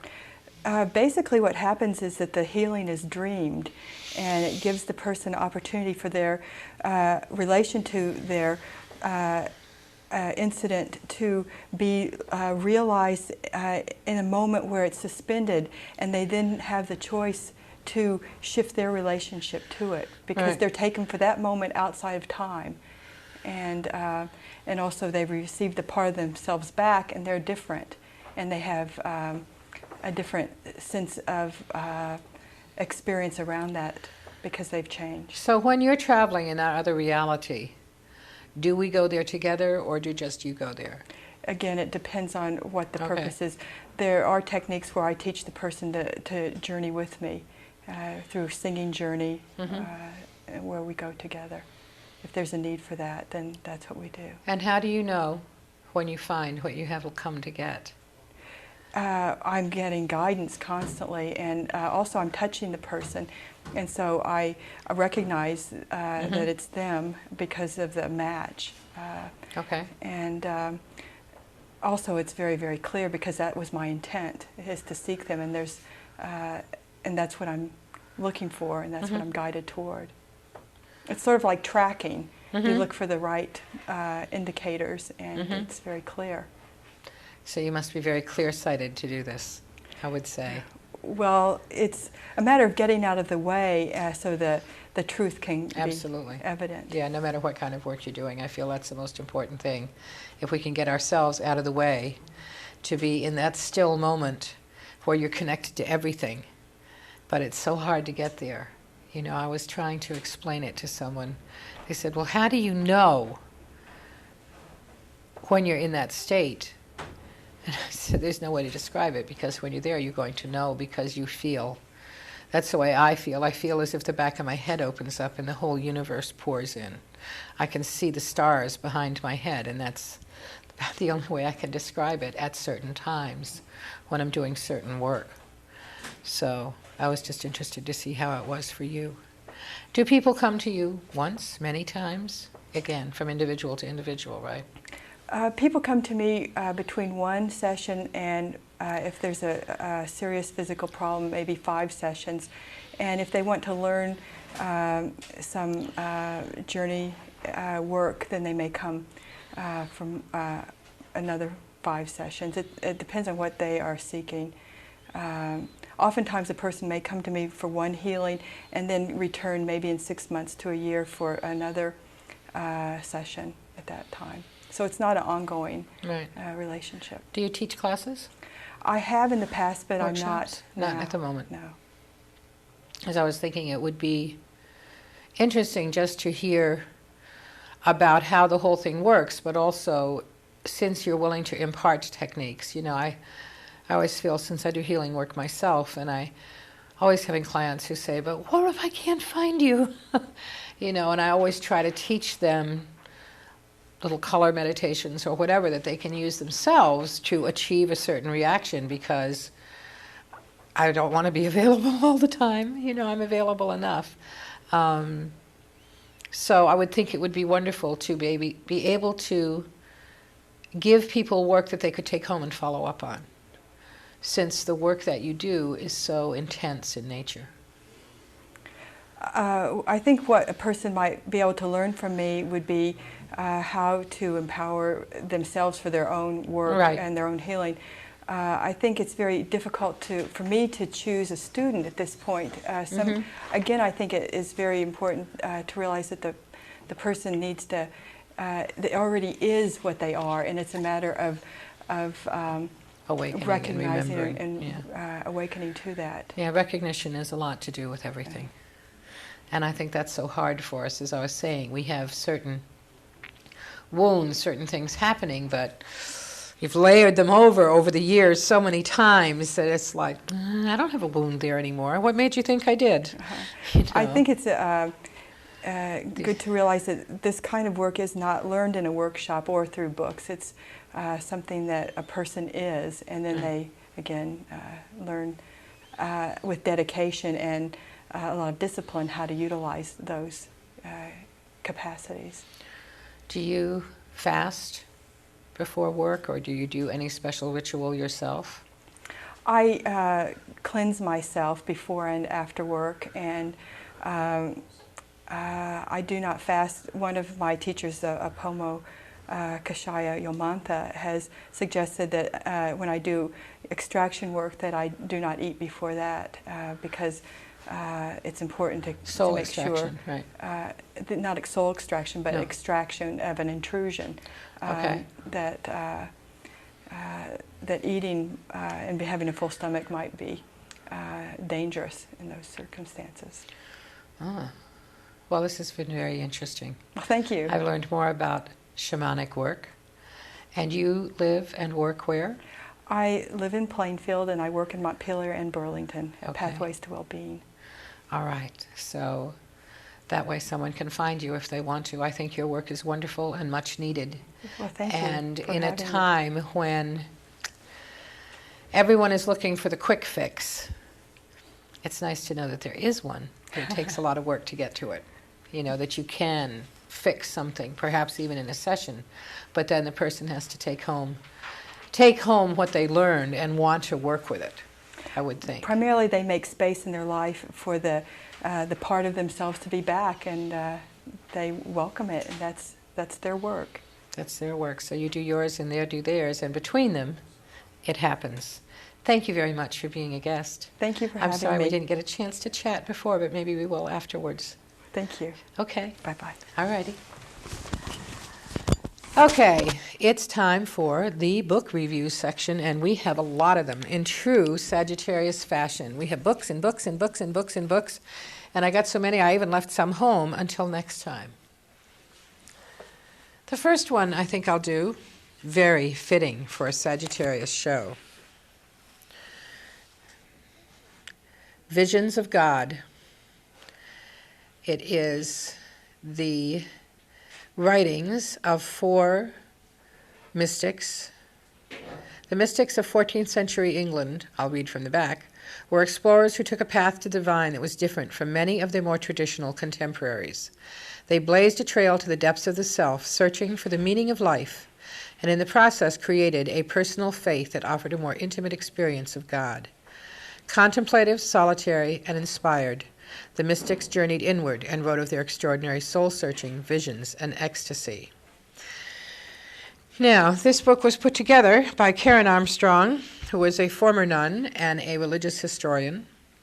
The 4 English mystics who she quotes from: Richard Rolle of Hampole, Walter Hilton, whose Ladder of Perfection was the most popular spiritual classic of its time, Dame Julian of Norwich, whose visionary book, Revelations of Divine Love, which is just wonderful, and I think I have talked about that before because it's a most extraordinary book. And a book called The Cloud of Unknowing, which was written by an unknown author. I would like to share just for a moment something from Julian of Norwich, who spent her entire life, her adult life, in contemplation. She's the one who wrote Revelations of Divine Love. But all of them are wonderful. I mean, The Cloud of Unknowing speaks about what Susan and I were just talking about, you know, the awareness of self, the recognition, the death of the ego, and the dangers of the contemplative life when one does not then go back out into the world. Now, one of the wonderful things that Julian says to us is, our prayer is a gift from God, and prayer unites us to God. Prayer unites the soul to God, for once the soul has been restored to itself by means of grace, it is like God in its essential and deepest nature. It is then that prayer makes it clear that the soul must adopt God's will. And she says, our Lord wants us to be magnanimous in our prayer and in our trust. And sometimes it seems we've prayed for a long time and have not been answered, and we shouldn't be depressed about it. For I am sure it is our Lord's intention that we either wait for a better time, for more grace, or a better gift, which is a wonderful concept because it certainly gives the idea that no matter what's going on, we will receive gifts and we will be able to see them as what they are in the light of God. But perhaps one of the best things that Julian had to say, and I have read it in her Revelations of Divine Love, is that her basic message is, all will be well, all will be well, which sometimes is so hard to believe because we live in a world where all is not very well. Once again, with the whole Sagittarian healing thought, Healing into Immortality, a Bantam New Age book written by Gerald Epstein, MD. He has 30 years of clinical practice, which he is basing his work on. And of course, it is that mind-body-spirit reintegration through the power of will, memory, and imagination. He uses the healing stories of the Bible and Western spiritual practices, and he puts in a lot of case histories. How we become well, the moral shield, the mirrored universe. That was really interesting. I'm just going to read to you a tiny bit. He uses as a quote that begins it, "There's nothing either good nor bad, but thinking makes it so," quoting from Hamlet, which I always believed was true. And he says the vertical spiritual reality operates through our inner consciousness by manifesting inner perceptions as outer physical experiences. The inner creates the outer, belief creates experience. The invisible gives birth to the visible. And he talks about lasers, and he talks about belief creating experience. But one of the things I would like to share with you also, he has a chapter called Becoming Your Own Healer. And he has lots of wonderful healings for the spine, for the urinary system, to create a reservoir of health for the respiratory system, the circulation, the nervous system, the digestive system. That one's Becoming the Snake. Pretty good. But the one that I really liked, and some of them are wonderful. Listen to these names. The Grace of God, the Sticks of Light, the Falcon of Gold, Ra. These are all Egyptian. These first imagery exercises are all from the Egyptian Book of the Dead, one of the most significant healing texts ever written, and thus date back to 4000 to 5000 BC. The first four are to be used for general healing, and he recommends that you choose once a day for 21 days for 1 to 2 minutes at a time. Don't use more than one in any 21-day period, and wait 7 days before starting another one. The first is the serpent in the sun, which involves meditating through the sun god Ra. The second is Ra itself, and you fly up the ladder of heaven and sit in his hands. Ah, what a thought. The third is the grace of God. This is lovely. See, sense, live, and feel the grace of God as 3 humming lyres. What a thought. All those strings. The sticks of light, that helps you know that the demons have fled. The falcon of gold, the intention is for self-transformation. And you sail on golden wings. You become the swallow, which is an exercise for bringing faith to yourself. Doesn't that sound like a good thing to do? The golden flame for general health and well-being. And those are the 7.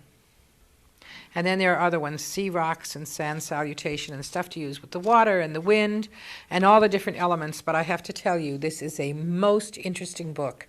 And if you're interested in self-healing and particularly in guided imagery, it's a great book to read. Here's another wonderful book called Serving Fire, Food for Thought, Body, and Soul, a celestial arts book by Anne Scott. It begins, when we lived closer to fire, when our lives depended upon the careful tending of the hearth, we had before us the symbol of the need for nourishment that lay deep in our souls. So begins Serving Fire, an enchanting and perhaps enchanted offering of hearth lore and earth culture. The book is quite wonderful. She talks about the fire in the hearth. She talks about the fire goddesses, of which there are many. You know, she was born in Hawaii, and she talks about Pele, and then she talks about Gabija in Lithuania, and Brig and Brigid, who is the goddess of the Celts, and Hestia, the Roman goddess of the hearth, who, you know, after I read this, I was thinking, yeah, nobody really paid a lot of attention to Hestia. She was never thought of like Juno and Minerva and everybody, and yet Hestia represented the central fire, the fire principle that creates and maintains physical life. So she really had a lot more there. So then we have tending the hearth and habits, and a wonderful thing about the mystery of eating and blessings. And I really like that, because I'll just sing this for a minute, because she does hear a melody. Well, I'll say one thing to you, which is a wonderful Arapaho prayer said before eating. O Father, hear us, and our grandfather, I mention all those that shine, the yellow day, the good wind, the good timber, and the good earth. All the animals, listen to me under the ground. Animals above the ground, listen to me. Let there be long breath and long life. Let the people increase. The food will give us strength whenever the sun runs. Listen to us, Father, grandfather. We ask thought, heart, love, and happiness. We're going to eat. And then she does a version of Amazing Grace, which is, I'll just take a minute and sing this. Amazing grace, how sweet the food that we're about to eat. It fills our bodies and our souls. In grace we do receive. What an interesting version of Amazing Grace, huh? I thought it was pretty nice. So I'll think of that when I say grace at Thanksgiving for sure. And then she speaks about spring, summer, autumn, and of course, winter. And I'll just give you this quote, where she says, our life energy requires a rest every year. We respond to the energy of winter by storing and replenishing our own energy during this darkened time of the year. The natural desire is to go inward, which is one reason the parties and social events in December and January frequently result in low energy during January. And you must balance celebrations with a need for reflecting time, which is why it's wonderful, she says, to have like a quiet Christmas Eve and a joyous Christmas, or a very busy Christmas and then a quiet time after that. And there's also a lovely section called Passing the Fire, and speaking about the time when the sacred flame was passed from one whole household to another. From mother to daughter, it went through the woman. When the daughter married and went to her own house, she took a piece of fire from her mother's hearth to build her first fire with. So there's a lot here in the mystery of fire. And speaking of fire, of course, Sagittarius. And again, thinking of Sagittarius, Screaming Hawk, Flying Eagle's Training of a Mystic Warrior by Patton Boyle. And I should have brought this up when Susan was here. I didn't even think of it. I love the question it asks on the back, and this is printed by Station Hill Press. Can you fly like a shaman and still be a Christian? What if the paths of shamanic warrior and Christian mystic happen to converge? So that's a very interesting thought, and I'm going to, this is true. It's a little bit reminiscent of Richard Bach, reading Illusions. But he brings up something here which was mentioned also in the Healing into Immortality, I think, which is that it is what we think of it, not so much good or evil, but what we think the action is. And he says, I thought repeatedly about Flying Eagle's reaction to my desire for more knowledge about the opposites. He said, I want you to understand something. The opposites are not related to each other in the way that you suppose. Some things that appear to be different from each other are actually the same. Good and evil appear to be opposites, but they are opposites that are the same. And I think back, when I was songwriting, I wrote a song once in which was the line, the givers and the takers are the same, it's only the observers who give them different names. And I have always felt that the opposites had to be brought together. Dane Rudyard, probably the greatest living astrologer, said, you must learn in your chart to turn your oppositions into conjunctions. And he says here, the power of the opposites is the force of the universe that the medicine man learns how to channel. People live most of their lives in the illusion that things are the way they appear to be, but they are not the way they appear. The medicine man knows this, and it is this knowledge that gives him power.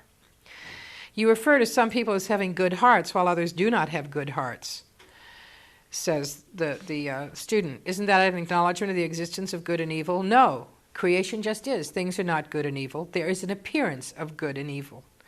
A person whose heart is good creates a good universe, for a person creates his own reality. A person who does not have a good heart creates an evil universe out of the same substance. That substance is neither good nor evil, so good and evil are the same. Then why is there so much talk about the devil in my religion? Well, it gives the people the power to create. We have that concept too, but it's not because evil exists apart from us. So this is the book is full of wonderful information like that. Screaming Hawk. Many of you have probably read some of the Emmanuel books. Pat Rodegast channels Emmanuel. And mostly the books have to do with love. Love is all there is. Love is what there is. And that's certainly true. This is another Bantam book. But this one also talks a lot about angels, which I would have to think that angels would be very Sagittarian. They have wings, they fly, they travel, they lead us to new places. But there are two quotes I wanted to mention in particular as being interesting. One is called The Angel's Descent into Darkness. And it says, your world is filled with angels who have lost their way and have forgotten who they are.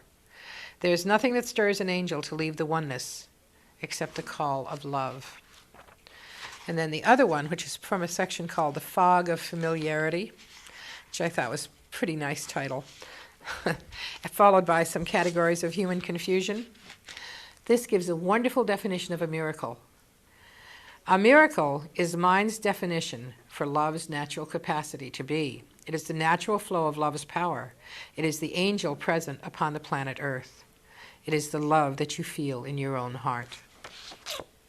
Nice stuff. Crossing the Bridge by Barbara Metrick, author of The Art of Ritual. This is a book on creating ceremonies for grieving and healing from life's losses. And she quotes from T.S. Eliot, "What we call the beginning is often the end, and to make an end is to make a beginning. The end is where we start from." T.S. Eliot knew a lot, whether he was talking about Prufrock or about this. Celestial Arts publishes it. My favorite quote after reading through it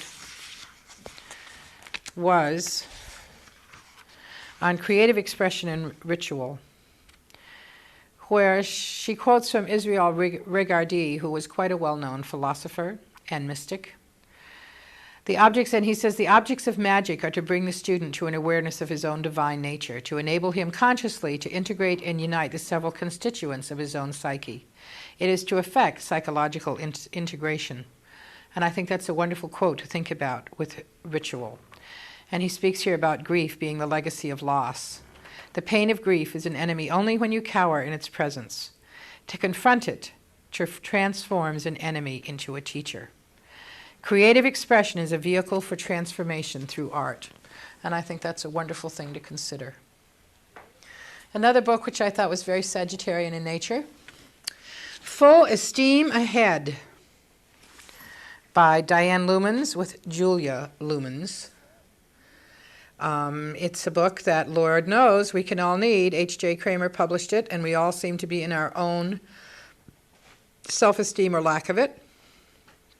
It seemed like an excellent book, and I better move along. I got so many books. Creative storytelling is one of the sections, and I'll just quickly read you how they say bringing back the lost art of storytelling teaches us so much. And it's a great story in Sufi folklore. It's a tale of Nasruddin, who is often mentioned. Nasruddin went to a local bathhouse dressed in very expensive garments, carrying a gold-lined pouch at his side. He was treated like royalty, and at the end of the visit, he surprised his attendants by giving them just one small copper coin for a tip. The next time he arrived, nobody wanted to wait on him, but they flipped a coin to see who would serve the miser. And although he was cordial and polite, they were short and curt with him, anxious to see him leave. But he took his time and then thanked the attendants and handed them each a large golden coin. "This, my friends," he said, "is for the service you gave me last time, and I believe I paid you last time for today's service." What a great thought, huh? So it all comes out even in the end. This book, whoa, this just arrived this weekend. Oh yes, it will belong to my daughter afterwards. Angels in the Air. This is all angel mobiles, and there are 6 of them. And they are quite beautiful. In fact, I'm going to turn around to the back. I don't know if you can zoom in on those 6. But they are beautiful angel mobiles, plus there's a red hair stuck in this book. How unusual. Plus all sorts of little cherubs and angels to hang up. You have to cut them out and put them together, just like with any mobile. But the artwork is beautiful. And it's quite wonderful. And it was put together by a lady named Anya Mochlinska for Fireside, Simon & Schuster. And last, but not least, but actually best, which is why I saved it to last, Mythic Astrology by Liz Green, the co-author of the Mythic Tarot and quite an astrologer and psychologist. It is cards It is a book called Mythic Astrology. Here, I'll show that, put that up the way I'm supposed to there. Mythic Astrology by Liz Green. And there are cards, big cards, which I haven't even taken apart yet. And there is a cloth that goes with it, which has all the signs of the zodiac, and a tablet for recording your information. Now, of course, I can't get it all back together the right way. Anyway, I haven't used it yet. This also just came, but because I know Liz Green's wonderful reputation, I wanted to mention it, and Christmas is coming. It could make a wonderful present for somebody. Although when it comes to cards or divination of anything, I still swear by The Alchemist, which I think I reviewed on my very first show. I'm not going to worry about that. I'm going to do that later. Because we have to move on to things such as what's happening over the next 30 days, which are without a doubt the busiest of the year. Now, just a minute. Where's my cheat sheet? There it is. Planetary changes. As I said, there's so much going on, we hardly know where to begin. First of all, the Sun enters Sagittarius at 8:06 a.m. on Tuesday the 22nd, bringing a break from all of this intense Scorpio energy that has been devouring us all through November. Chomp, chomp, chomp, chomp. Then, hooray, thank you, universe, Venus goes direct at 11:20 in the morning on the 23rd. It has been retrograde since the 12th of October. So all of you, especially Taurus and Libra rising, whatever, who did not feel a lot better when Mercury went direct on the 29th, now you will. Venus goes direct, it's still in Scorpio. And all of you Scorpios who have since early October been wondering what was going on in your life will now come to a full recognition of it. So, and it comes in just in time on Wednesday to make us all a little more thankful on Thursday, a day which, by the way, has very pleasant aspects around it, particularly with communication, which is good because a lot of time we see family members that we only see once a year, and it's good if you can all talk to each other, right? Sunday the 27th, however, is a hard day with squares to the Sun and Mars beating the drum of discontent. So you will want to if you're traveling Sunday, which of course millions of people will be coming home from the holiday weekend, be prepared for some delays, be prepared for something happening that you just as soon not have happening, and try to be cool about it. But Monday we begin the countdown to Friday, December 2nd, which is probably the most important day of this year or any other year in the 20th century. Jupiter conjuncts Pluto for the first time in almost 250 years. They last met on Halloween of 1745. But before then, Mercury enters Sagittarius on November 29th. But I can assure you the second steals the show for cosmic pyrotechnics. Not only does it accommodate the energies of the dynamic rendezvous of this planetary duo, but there is a new moon in Sagittarius that evening. Whew, what a meditation meeting that will be. Anyway, we ride the waves of that force all through the following week when Jupiter enters its own sign of Sagittarius on December 9th, where it will be until the early days of 1996. Other planetary changes are Mars transiting into Virgo on December 12th, a full moon on December 17th that brings this Sagittarian energy into our hearts and consciousness in a new way. Mercury then skips from Sagittarius to Capricorn on the morning of December 2nd, and the winter solstice will be when the Sun enters Capricorn on December 21st. But I'm sure we'll be having a show right around then, so I will discuss the solstice and that energy at that time. For the moment, we have enough to think about with all this Jupiter and Sagittarius activities ruling the skies as surely as Scorpio has done for the last few months. Now I want to talk a little more about Jupiter and Scorpio. So I'll plagiarize from myself, what better person, right? And talk a little bit. I wrote about it in the current issue of Ever Changing. I called it Revealing Cosmic Secrets. Because Pluto keeps secrets and Jupiter likes to reveal them. Hidden doors are flung open to the elements, and the searchlight of Jupiterian consciousness is directed into every dark corner of our lives. The meeting is a culmination of a series of celestial patterns that have been building for the last 12 years. Jupiter last transited Scorpio in 1982, of course, but Pluto was in Libra.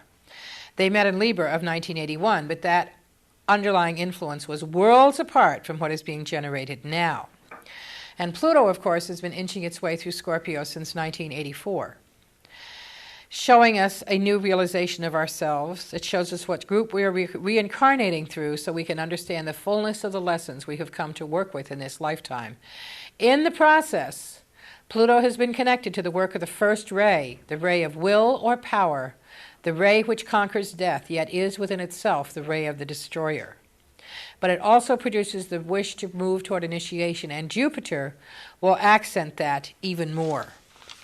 Now, because Jupiter's trip is so big, I mean, he treads purposely through Scorpio, helping us to work out matters that have needed resolution for a long time. And when these two irresistible forces meet, the impact will be heard from worlds away. Their energies in combination are enough to break up a high mass or create a new one. And believe me, I really expect some major revelation about organized religion to come out from this Jupiter-Pluto thing, something that the Vatican or whoever has been trying to keep a secret. Secrets will come out, especially in the church. But remember, Jupiter is the most beneficent planet in the zodiac, and even Pluto has his good sign. As I spoke about with Julian of Norwich and her revelations of divine love, this is a time of divine revelations, and the secrets that are revealed in this moment of celestial truth could open the door to a new philosophy of life for us all. And I'm just going to very quickly, because I see we have only 5 minutes left, skip through how it will affect us sign by sign. Naturally, those of you who have Scorpio or Scorpio rising are getting the full brunt because it's happening in Scorpio. But Sagittarians are also getting a wake-up call. Whoops, a makeup call. Maybe that too. A wake-up call from their inner selves. There is karma to be dealt with, but Jupiter will show you the easy way. Capricorns will add whole new groups of people to their circle of friends. Aquarians get a glimpse of the big picture and may be changing their jobs, their careers, their entire lives in 1995. Pisces will experience spiritual growth and expansion and complete recognition of what you're doing. And Aries will find a financial or emotional windfall coming their way. Taurus and Scorpio are opposite signs, so Taurus learn a lot about their partnerships. Gemini become more attuned to their body and more able to find that quiet space, which is hard for them. Cancerians, of course, are thriving on all of this water energy and all this stuff, and it's in their 5th house of romance, so who knows what could happen on Friday the 2nd, Cancers. Be ready. Leos will find that their home lives have cleared up and that they're on the brink of a wonderful new adventure. Now, Virgoans have been getting their eyes open in a dozen different ways. Your ability to be here now will give you such an emotional grounding. And for Libra, with Scorpio ruling your solar house of money, well, it could bring a lot, but the spiritual implications lead your personal energy in a new direction. On a national level, since Scorpio rules the 12th house of the United States, there will be old information emerging that can have a profound effect on the face we show the world, and that will be okay too. But what is best is this joining of Jupiter and Pluto can bring revelations of divine love that we have all been hoping to hear, and I believe that's worth waiting almost 250 years for. Now, I'm really not going to have time to do the calendar because I have talked so much about Jupiter that I have run out, but that's what Sagittarius is all about, more and more and more, so I guess I probably couldn't help myself. What I want to mention is that there will be on, I think I may have said it when I was talking about the stuff, but on the 2nd, which is Friday, at 7:30 in Brandon at 28 Conant Square, a meditation for the new moon in Sagittarius, and it's also the day of the Jupiter-Pluto conjunction. So we'll be doing some very special rituals. And on the 17th is the full moon in Gemini Sagittarius, also at 28 Conant Square, and sort of a Christmas celebration. I also want to mention I was going to do a workshop on the 27th, which was a look at 1995, but because there's a lot of other stuff going on that weekend that I want to do, I'm changing that to December 11th, I think, is the second Saturday in December. It will just be a 2.5-hour workshop on what's going on in 1995, and you can call me at 247-3656 or write to me at Box 2070, RD2, Brandon, Vermont, for more information. In the meantime, in these last 57 seconds, or whatever we have here, I want to just say once again, this is a wonderful time. Sagittarius has so many gifts, that, believe me, Christmas will almost seem like an anticlimax. Until the Capricorn show, I look forward to seeing you then, and have a wonderful Thanksgiving and a wonderful Sagittarian time over the next 30 days. Bye-bye.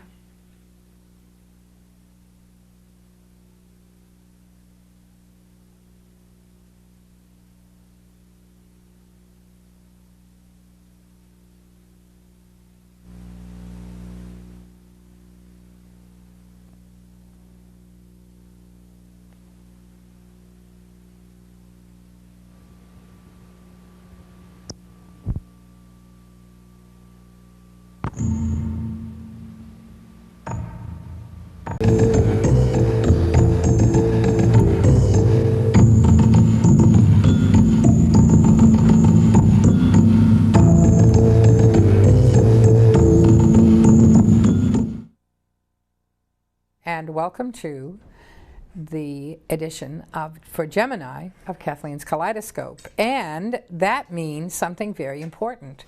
This is the beginning of our 3rd year together on the air. Because we started with the Gemini show in 1993, and here it is, 1995. Gemini is the sign of communication, so I suppose this is the thing to be doing. Now, Gemini is a very interesting sign. It has kind of a flibberty-gibbet reputation. You know, there are those who think that Gemini is all fluff and talk and never any action, and there's no question that the Gemini is the jack of all trades and the light-hearted one and all of those things, but Gemini is also a lot of other things. Gemini is the very representation of duality within the signs of the zodiac, which is why Gemini rules in the body, for instance, pairs, such as the collarbones, the lungs, the shoulders, the hands, the arms, pairs which work together much better than they work alone. And that's it with Gemini. You know, Gemini is a very, sure, it's ruled by Mercury, and in Gemini, Mercury is the trickster, it's Loki, it's the prankster of the gods going, ha, ha, ha, ha, ha, you can't catch me no matter what you do. I can think faster, run faster, you know, like the gingerbread man. I can run faster than you and you'll never catch me. But of course, at the end, the gingerbread man is outwitted by the fox, and so do many Geminis get outwitted themselves. But in the meantime, it is a sign of lighthearted activity. It rules butterflies, it rules all sorts of flowers. In fact, I'll get the Gemini picture together, on which the occult keyword is, I recognize my other self, and in the waning of that self, I grow and glow. And here we see many things that are represented by Gemini. We have the vines and the flowers. We have the Magician tarot card, which stands in the background. We have the Lovers, because Gemini, the Lovers card, which in the tarot represents Gemini, is the card of choice. So you see, we have twin pillars, we have twin trees in the background, and we have all the things that Gemini represents. The symbol for Gemini looks like the Roman numeral for 2, and represents the twin pillars and also the divine twins Castor and Pollux, both sons of Zeus, who were rewarded for their valor in battle by being made immortalized in the constellations.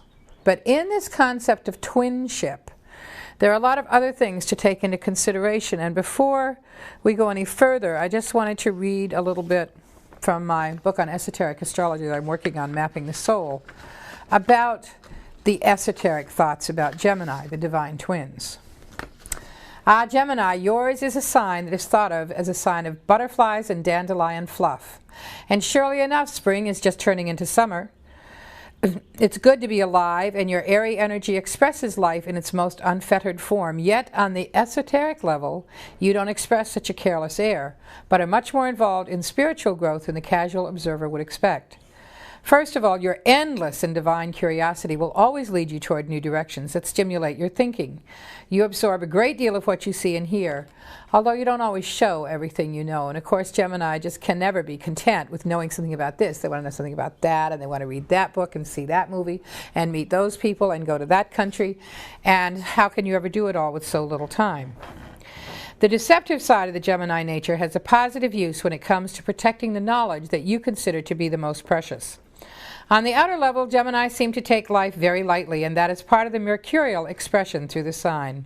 It peeks into every corner without fear as to what is to be found, and that light attitude comes in handy when there's more stuff to deal with in one of those dark corners than you might have expected. Gemini moves quickly, and this trait seeps through to the inner level as well, so there's a certain pace and rhythm also to be found on the reversed wheel.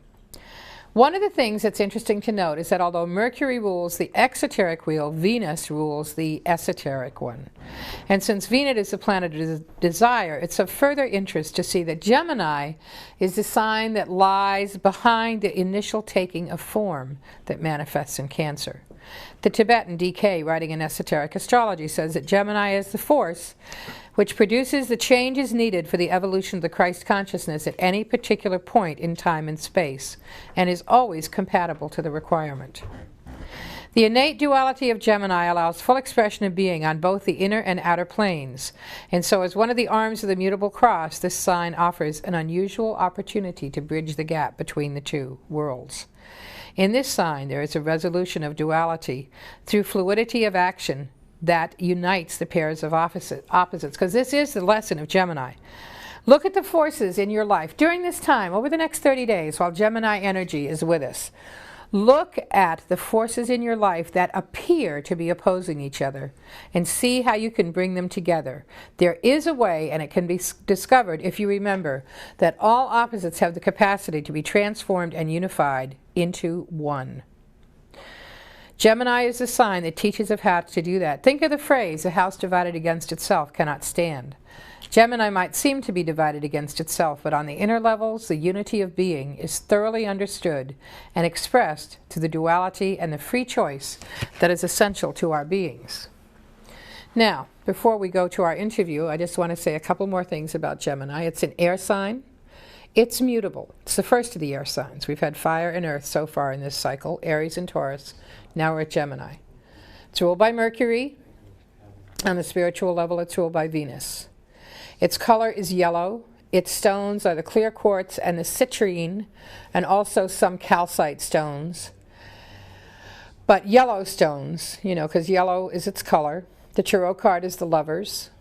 And Gemini is a sign that is above all curious, eager to learn, wanting to find out more about everything, but yet wanting to find out everything. So that's why it has a reputation as Jack of all trades, master of none, because you're so interested in everything that you tend to read a couple of books and go, "Oh, that's fabulous. Astrology is so interesting. Oh, I must learn more about it, but in the meantime I want to learn about numerology, and I've got a book on plants that I want to read about, and I want to find out about what's going on in New Zealand," so on and on and on. In fact, when I wrote prayers for the signs, the Gemini prayer is, "Dear Lord, oh, just a minute, my plants need watering. I'll be right back." So that's Gemini. Intentions are good. Mischievous, yes, but rarely malicious. In fact, Gemini has got the reputation for being like one of the liars of the zodiac. But it's really a malicious lie. Of course, there are exceptions to every rule, and I can think of a couple of Geminis who would probably fit into the malicious part. But for the most part, it's just you can't be bothered. You don't want to explain why you didn't go, so you just say, "I didn't go, I didn't feel good," because you don't want to explain that you were really hoping that so-and-so would call and you would rather do that, and so forth and so on. So they tell a lot of fibs, I think, but not so many lies. And also the other thing to remember about Gemini is they really do change their minds, and what they thought yesterday they don't think today. Gemini rules, naturally, the third house in the horoscope, which rules communication, short journeys, and writing. And because it rules communication and writing, tonight we're going to be talking to Gregory Weller, who is the publisher of a new magazine on the scene called The Romantic Times of Vermont. And what a very lovely publication this is. Let's see. Okay, we got it. This is number 5. Yeah, we got 1, 2, 3, 4, and we'll look at all of them before we're done. But the focus, as you can see, from the very glamorous and romantic couple dancing on the cover, actually together, arms around each other, what a concept, that the Romantic Times of Vermont is trying to bring people back in touch with the romance in life. So congratulations, Greg. I think that's a wonderful thing to be doing. Thank you. And I'd like to know how you come to publish this. This is your 5th issue, so you began when, in January, February? January. Mm-hmm. Okay. I've been working on it for a little over 15 months now. Uh-huh. And what brought you to do the romantic times of Vermont? I know you're a graphic artist, right? Yes. Okay, so to come up with the romantic times, why not graphic art for the ages, or? Well, it started out almost as a lark for me, and a friend of mine asked me what I could come up with in graphic design that would be unique and different in this state. And immediately came to mind romance, and Vermont being a very romantic state. That was right uppermost in my mind. It brought together all my talents and my background. I have no publishing background. I'm learning on the fly. I have some very good technical advisors who are giving me some good insights to the industry. But it brought together my graphics background, my computer graphics background, my background in the arts, humanities, poetry. I really have a love for this state, and I have a love for all that's going on here. I look at Vermont and I see that almost everywhere you turn, you've got most of your architecture harkens back to that period in time, to the Victorian period. It's romantic in nature. Most of your inns and restaurants around the state all cater to giving and providing something that's romantic for couples or singles to enjoy. So there seemed to be from the very beginning a natural fit for that. And as I looked further into it and examined all the publications that were out, no one seemed to be hitting it. No one seemed to be going after it, and there seemed to be a real void for it. It's also very difficult for people in this state to meet. One of the themes of my publication gets into the singles aspect. It's not primarily what the publication is about, but it does get into it, hoping to bridge that gap. And what I do differently than other publications at this point is I offer people an opportunity to write a full 75-word description of themselves with no 800 or 900 numbers attached to that, hoping to get people back into the art of letter writing, where they communicate initially through letters and then hopefully get together and can form a good foundation from that. So you don't just have initials D, W, F, S, M, F, G, H, I, call me. That's good. That's good, because I think there can never be too much romance in the world, and in this time when computer dating and like you meet the first date, oh no, too tall, too short, too fat, too thin, too working computers, I hate them, whatever. People make such judgments so quickly. And what you said about writing letters, you know, thinking about we're only 100 years away from the mail order brides who went out based on, you know, the letters written, only to find that they weren't living in the mansion on the hill, but in the 3-room shack at the bottom, but somehow worked it out. I mean, when you think of what people have, that was their only means. You couldn't punch a computer button and get someone's picture and 5,000-word biography.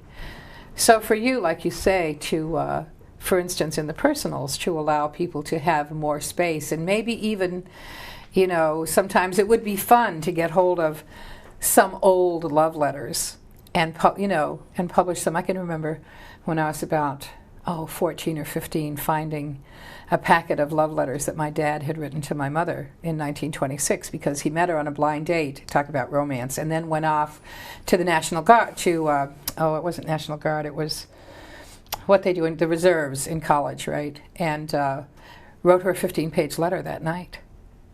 And it was so romantic. I mean, I can remember reading it at like 15 and thinking, oh, would anyone ever feel this way about me? So... Well, they last forever. I mean, that's the whole point of it, and it's not taking off to this point like I thought it would or hoped it would at this point. People are so used to the quick answers and instant gratification. It takes a while to get people into the different mode of thinking that. But I think that can happen. I mean, I was looking at, you know, the past issues, and of course I do have to mention that starting with this May issue, I'm running a horoscope in this, so. But we have the introductory issue is, of course, in mauve, and was the January issue. They all have the theme of the couple dancing on the cover, but we have that. And then for February, red and white for Valentine's Day, of course. That must have been a fun issue to put together. Sure, it will be even better next year. Yes, and then March, April, and now May. Now, how would you say it has already begun to change from its initial issue? Well, each issue's gotten better editorially. I'm Even sure though it I may has. not have included more articles per se in a given issue, but they're getting better editorially. And they can only get better in time with more of a diversity of writing than I have in place today. Right. The Yeah, adver- that is something that you mentioned, that you'd really like to get more people to write. Now, what do they have to do that? Well, they can write me, the publisher, right? Okay. The And we will romantic give guy. the address and phone number at the end. They can write to you. What kind of things are you looking for? Well, I'd love to find a romantic writer, somebody who has experience writing in that area, either in novels or just short stories or just on their own. I would publish someone who's never published before. I found it to be endearing enough. What I'm trying to do with a publication is put something forth that has no negatives to it. It's something that's very clean and very endearing and very elegant. Well, true romance has no negatives. And- True love. Well, I look around and there's just too much of that in this world. I don't want to add to that as the publisher. I realize, of course, that this world is full of negatives, and there's many things that one could put forth in an editorial sense that would underscore that, and I don't intend to add to it. I intend to weave poetry, prose, good editorial, a little wit, an elegant look, and make the it look is beautiful. make it non-assuming, because as I looked at other things in print, as a designer, I would get headaches because they're all too combined and jammed on the page, and there's not enough white space and there's not enough flow through the publication to really engage the reader. Ideally, in the long run, if I'm successful with the editorial direction of this, it would almost be like picking up a short novel, and you just go right through it, and you're engaged right from the get-go, and you find something in there that really draws you. Maybe perhaps you want to go out and utilize one of the various advertisers that's in the publication. Maybe you want to go out and take advantage of one of the events that's showcased in the publication. Maybe you just want to go out because you've been put in that special mood and you want to do something totally unique to the state. Maybe you want to go through the woods, or you want to take a bicycle ride, or anything.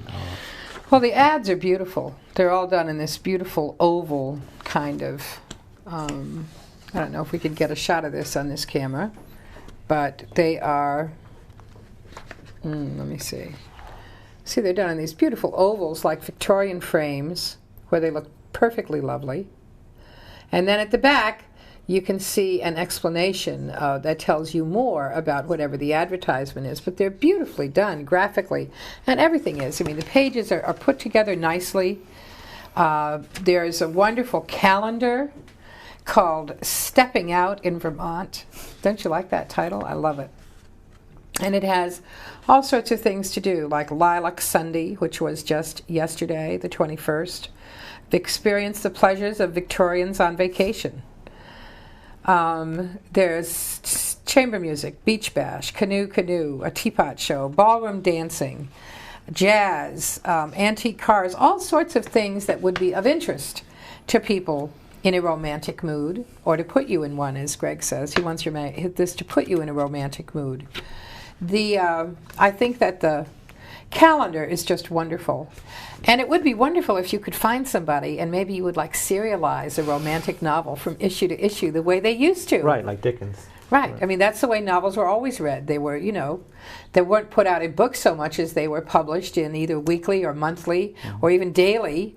And you waited eagerly to see what would happen to Miss Plimpton next. Was she in peril or was she not? I personally love historical romances, so you're talking to a person who is definitely a romantic at heart. Now, do you find that the people who are reading this, are they giving you positive, useful feedback? Oh, overwhelming. In fact, I've achieved a rather spectacular pickup rate in the first 4 or 5 months. That's out. what you said, 80-some%? 88 right now, and that's just on a monthly. It's changed now to a bi-monthly publication, and so with the same small circulation, I don't anticipate there to be any left. From what I understand, people, after they pick up the publication, take it home, they read it, and in most cases save it as collectibles, which is highly unusual. It's not out there wrapping fish, as far as I know. It's beautiful. It's put together very artistically. I mean, some of these wonderful prints in it. But I also is it all right if I read one of the personals just because it's so great? Sure. You know, he really does encourage good personals. I love this one. A country girl. Being mom for 3 had put her life on hold. Now she's stepping out because they've left the fold. More comfortable in jeans and dresses, has sapphire eyes and ash blonde tresses. Loves chrysanthemums and the color blue, has seen Hal Ketchum and Patty Loveless too. Thinks jigsaw puzzles are great fun and bowling keeps her on the run. Will march 8 miles for dimes this season. His car will travel within reason. Be 45 to 55 and not a constant drinker. Promise her some silliness, but stay out of the clinker. Now that's a great ad. You would not see that in, I don't know where, New York Magazine or the Penny, or wherever it says, you know, SWF looking for, you know, this is just, I love these personals, and they're all interesting. In fact, the whole publication is just pleasing. That's about the best way I can say it. It's pleasing.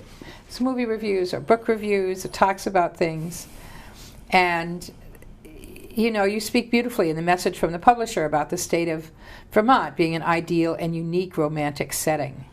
Because it is. People come to Vermont, I think, because, well, of course, there are those of us who are born here, but the people that come here come, I think, because they want to be able to be individuals. And to me, this is a publication that appeals to the individual. Is that how you designed it? Well, yes, as an individual, a single, or as an individual as part of a couple. My whole intent with, say, the calendar of events, a frustration just looking at 7 or 8 publications to try to find one thing to do. As a publisher, I'm trying to bring together all these sources of information through the various chambers and various other points of information I can get in the state and put it in a highly targeted, condensed sense and give it a romantic spin. Even if it, quote unquote, isn't a romantic event, you can put yourself into that mood. You can make it that way. Because most of what romance is a state of mind. Yes. And then weave poetry and prose through that calendar to give it an endearing feel as well, and make sure that everything is read and seen. Has worked very well, and it's gone over very well as the poetry that's woven throughout the whole publication. Some of the poetry is written by the likes of Wordsworth and Shakespeare and Hopkins, but it's also written by native Vermonters, people who've never published before, and I would encourage that as well. That's something that I'd like to put forth, where this is something for people. This is something that I'm not going to hit anybody over the head with anything. There's not going to be any kind of a commercial approach to this publication. I mean, obviously not. My 3 best ad spots in the publication are inside front cover, inside back cover, and all 3 of them are poetry and prose and illustration. It started with a kiss. There's no liquor or cigarette ads there. There's nothing that's going to hit anyone over the head. I'm trying to give something back to people, and it's going over very well from that point of view. Well, good, because as I said, what I see here is elegant, it's tasteful. I do really like the calendar, because to put things together, like you say, you read in the paper, okay, you get the Rutland Herald, say, and there's things to do today and things to do tomorrow, and maybe there's something about the theater. And then Addison prints a, calendar of events, but you have to really wade through them, through the children's stuff and the meetings and the this and that, and to have something like this that presents a very charming group of choices. I mean, everything from needlework to fairy tales, to ballroom dancing, to concerts, to theater. It's terrific. So where do you hope to go, say, this is issue number 5, you've gone to a bi-monthly. Where do you hope to see this go over the next 6 months? Distributorship outside of the state, perhaps? Definitely. Yeah. I'm trying to get into a couple of large singles organizations out of the state. I'm trying to put them into select bridal and hair salons out of state. I want to put them in the hands of people, obviously out of state, that come up here and utilize Vermont. Sure, and when looking for that wonderful romantic getaway. My advertisers really love and encourage wholeheartedly. My distribution in Vermont primarily is some country stores, some of the best bookstores in the state. I have it in some of the finest inns and restaurants already in Vermont, and also very elegant and important points of entry for tourists. Yes, well, I saw it first. It's a free publication. At the Lilac Inn, which is a lovely inn in Brandon, and that's where I first saw it. And I thought, oh, this looks interesting. And the people who I have shown it to have thought it was very appealing and lovely. So, as usual, with anything that's creative and appealing and lovely, all we have to do is get enough money to keep doing it, right? Right. Obviously, it's something that's not inexpensive to put out. It's using all recycled stocks. It has some definite weight to it. It does cost to mail. It does Of course. cost to print. I'm funding my publication by and large, and I've received some good advertising and support initially. Good. And that will only get better, hopefully, in time. And that's how I want to move forward with it. It's right now a 20-page signature. I hope to be at 24 sometime this year, and expand on the editorial to make my information provided more useful to people. Good. And could stay right on line with the theme of the publication and not waver from it one bit. I wouldn't think you would not have go to. into commercialism. I think, no, although I do think it will be fun to eventually have a column of those who met through romantic times, celebrating whatever. I mean, I think that would be fun. Romantic Times attends its first wedding. Well, if I achieve enough of a track record, enough success with the publication, at some point in the future, theoretically, I can organize events. I could actually Yes, you could, to and put that would together be great things fun. and have some real credibility doing that. That would be a lot of fun. That's another. Well, hope. of course, the problem is anytime you get started, whether it's with a new publication, whether it's a new job, they say, we want experience. And you go, how do I get experience with it unless I do it? So you go and they say, well, how much have you done so far? And you go, well, this is my first issue. Oh, so, you hope to strike that romantic creative spark with the person so that they'll see what you want to do and go, oh yeah, I want to be on the ground floor of this. This is great. Well, it, from an advertiser's point of view, it's more advantageous today to get in than it would be a year from now because it'd be more cost effective. And also they can pick pretty much their prime spot in the publication. Yes. And there is a specific theory behind the design of that, in that the eye never goes just to one spot. It goes all around the page. No advertiser is ever lost. It melts into the publication, so nothing is really jumping out. No, everything is totally very tasteful. Totally at someone, because I want the reader to be engaged. When I visualized this from the beginning, I kind of pictured someone having it and curling up next to a fireplace in the winter, and just getting into it like they would a good novel. Yes. Obviously, I've got to go a long way before I can get the total editorial to the point where then they can curl up with it. Although the writing to date has been very, very good. And more of it. and the movie reviews per se are not modern movie reviews. We go back. Yes, 30s, I noticed 40s, Destry 50s Rides films. again. Some of your best movies that have ever been done in An Hollywood. Affair to Remember. On My the docket. personal favorite. I still cry because I'm just a sentimental softie, I guess. Anyway, The Romantic Times of Vermont is the publication. It's well worth picking up and reading. You can subscribe to it. But most of all, if you're interested in writing for it or whatever else, you can write to the Romantic Publisher of Vermont at Post Office Box 564, Pittsford, Vermont 05763, or call 802-773-8295 and find out more about writing for it, advertising in it, whatever you're going to do, or just plain wanting to subscribe to it so you can read it, because it's well worth it. And it is, as I said, beautiful, tasteful, elegant. Not a bad thing to be associated with. I wish you the best of luck. Thank you. And hope that things will continue to grow in a way that will make you and your consumer very happy. Thank you. Nice to have you on the show. And thanks for being here. Okay, we got books to look at. Gemini does rule publishing, right? We have books to look at. Pardon for a minute. You can either stay or you can take that off and go. It makes no difference if you're uncomfortable under the lights, which are a tad warm but not too bad. I have a diverse group of books here, which fits Gemini, right? And the first one, which I looked at, is called Awakening the Warrior Within. And I thought the subtitle was the most interesting. Secrets of Personal Safety and Inner Security, by Dawn Callan, who is a very lovely looking lady on the back. And it's published by Nataraj Publishing Company, which is not a publishing company I'm familiar with, but is located in California. Now, what I can tell you about Dawn Callan is not a lot, except that she is teaching warrior training through connecting to our natural power. And obviously she has students. Oh, the publisher is Shakti Gawain, whose work is very well known. So this is Shakti Gawain's publishing house. And it says in the review on the back, this is like no other book you'll ever read. It explodes contemporary myths about attaining personal safety, revealing how those myths may actually contribute to our victimization. Drawing from her experiences as an entrepreneur, teacher, mother, personal bodyguard to celebrities, martial arts expert, she recently received a 5th-degree black belt and 25 years of spiritual work. She has created an important new model of attaining personal safety that will carry us into the new millennium. Now, when I flipped through the book, when it came the other day, I saw some very interesting-looking chapters. Of course, what this book is about would be the #1 favorite. But there's also getting what you want and owning your victim self and so forth and so on. But what I really liked was the 10 universal laws of the Warrior Code.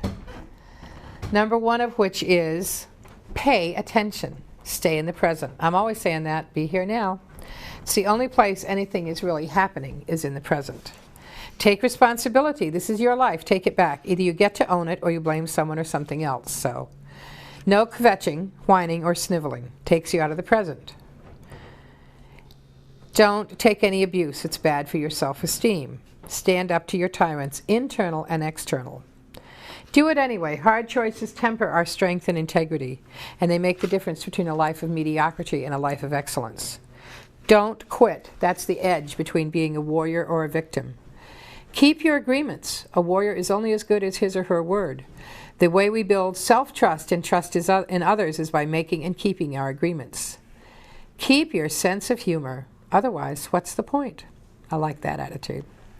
Love one another. Otherwise, where's the meaning? It's the way we remember we're not alone in the universe. And last of all, honor your connection to Source.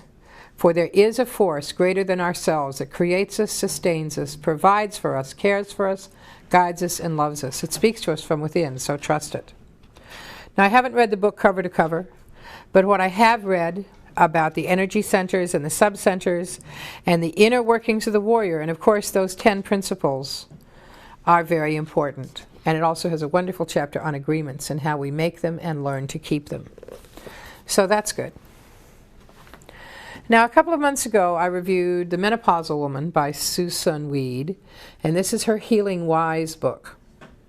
It is all about vitamins and herbs and dealing with yourself, and it gets wonderful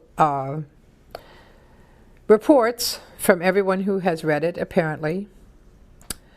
And it's a study of herbal healing, which of course is what we're coming to. And I must say, since I'm recently dealing a lot with the all-powerful hospital system because my mother has been ill, it really makes you see how much we have given away our own power to heal ourselves, and what a sad mistake that probably is to have done that. This is published by Book Crafters in Michigan and was copyrighted in 1989. I'm sorry, Ash Tree Publishing, Woodstock, New York was the first one. Now, she does wonderful things. For instance, she goes through the traditions of healing. Scientific, heroic, and wise woman, she calls them. And I'll just run through this list a little bit, because this is really the key to the whole book. The symbol, for instance, of the scientific tradition is the line, straight ahead. And that's like from 1500 AD to now. The heroic tradition is circular, and that began about 1000 BC.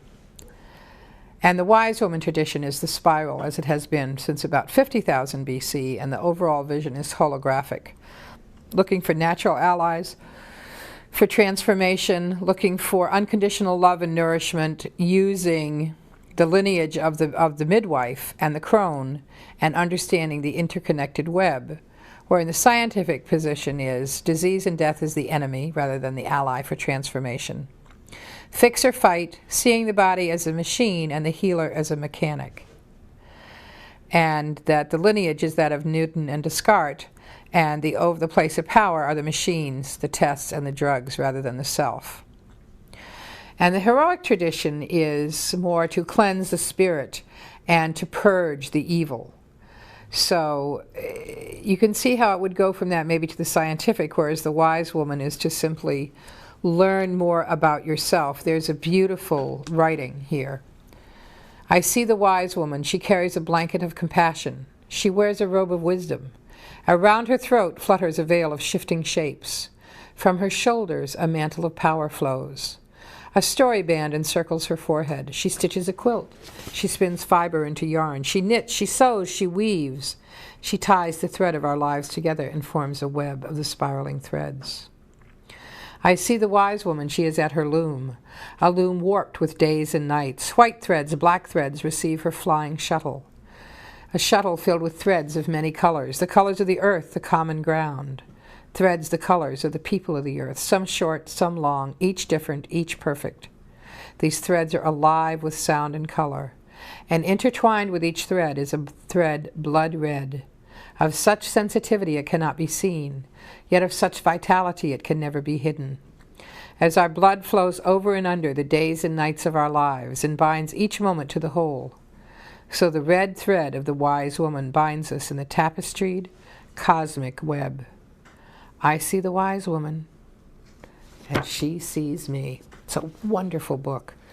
I mean, it's about everything from chickweed to nettles to oat straw to violets, and how to make an herbal pharmacy and keep it, and how to see the things of the earth as our allies, including how to make tinctures and other valuable things. This is an extraordinary book. Walking in the Sacred Manner by Mark St. Pierre and Tilda Long Soldier. It talks about the healers and dreamers and pipe carriers, the medicine women of the Plains Indians. It's a touchstone book from Simon & Schuster, and it explores the myths and cultures of the Plains Indian, in where women play a strong and important role in the spiritual and religious life of the community. It's an authentic record of the participation of women in the sacred traditions of the Northern Plains tribes, including Lakota, Cheyenne, Crow, and Assiniboine. Through interviews with holy women and the families of women healers, they paint a rich and varied portrait of a society and its traditions. It's a journey into the past, an exploration of the present, and a view full of hope for the future, which is a very nice way to look at this. And it talks about all sorts of things that a person could wonder about. It talks about the healers and the dreamers and how they fit into the tribe. It talks about being raised in the Indian way, the shadow world, dreams in the spirit world, how you feel called, how ritual, there's wonderful. I read the 2 chapters on how ritual evolved and how it evolves. How you, first of all, just do what comes to you. You know, when people would go on the spirit quest, you would see, it would be shown to you by the spirit world what it was you were meant to do. And so she speaks about creating a sacred center and how the ceremony begins, and you smudge yourself and the rituals. And it speaks about a lot of remarkable holy women, people like Blue Earring Woman from the Lakota Band, and Lightning Bug Woman, and Martha Bad Warrior, and Isabel Ten Fingers, and Lacey Looking Horse, and Brave Eagle Woman. There are many, many. Iron Woman, she sounds like quite a lady. She was an Assiniboine.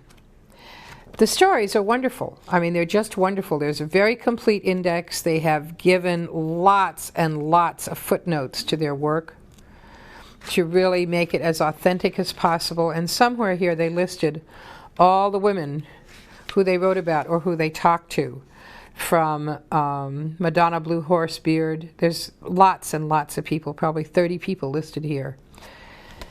And one of the things they're really working on is how, in the modern world, women have really been given second-class citizenship. I mean, they have fought for their right to become Episcopal priests, Episcopal ministers, Catholic priests, and so forth. But women have really had to fight their way into organized religion. And this really speaks about how, in Native American tradition, women have always been honored for what they could do and what they could see.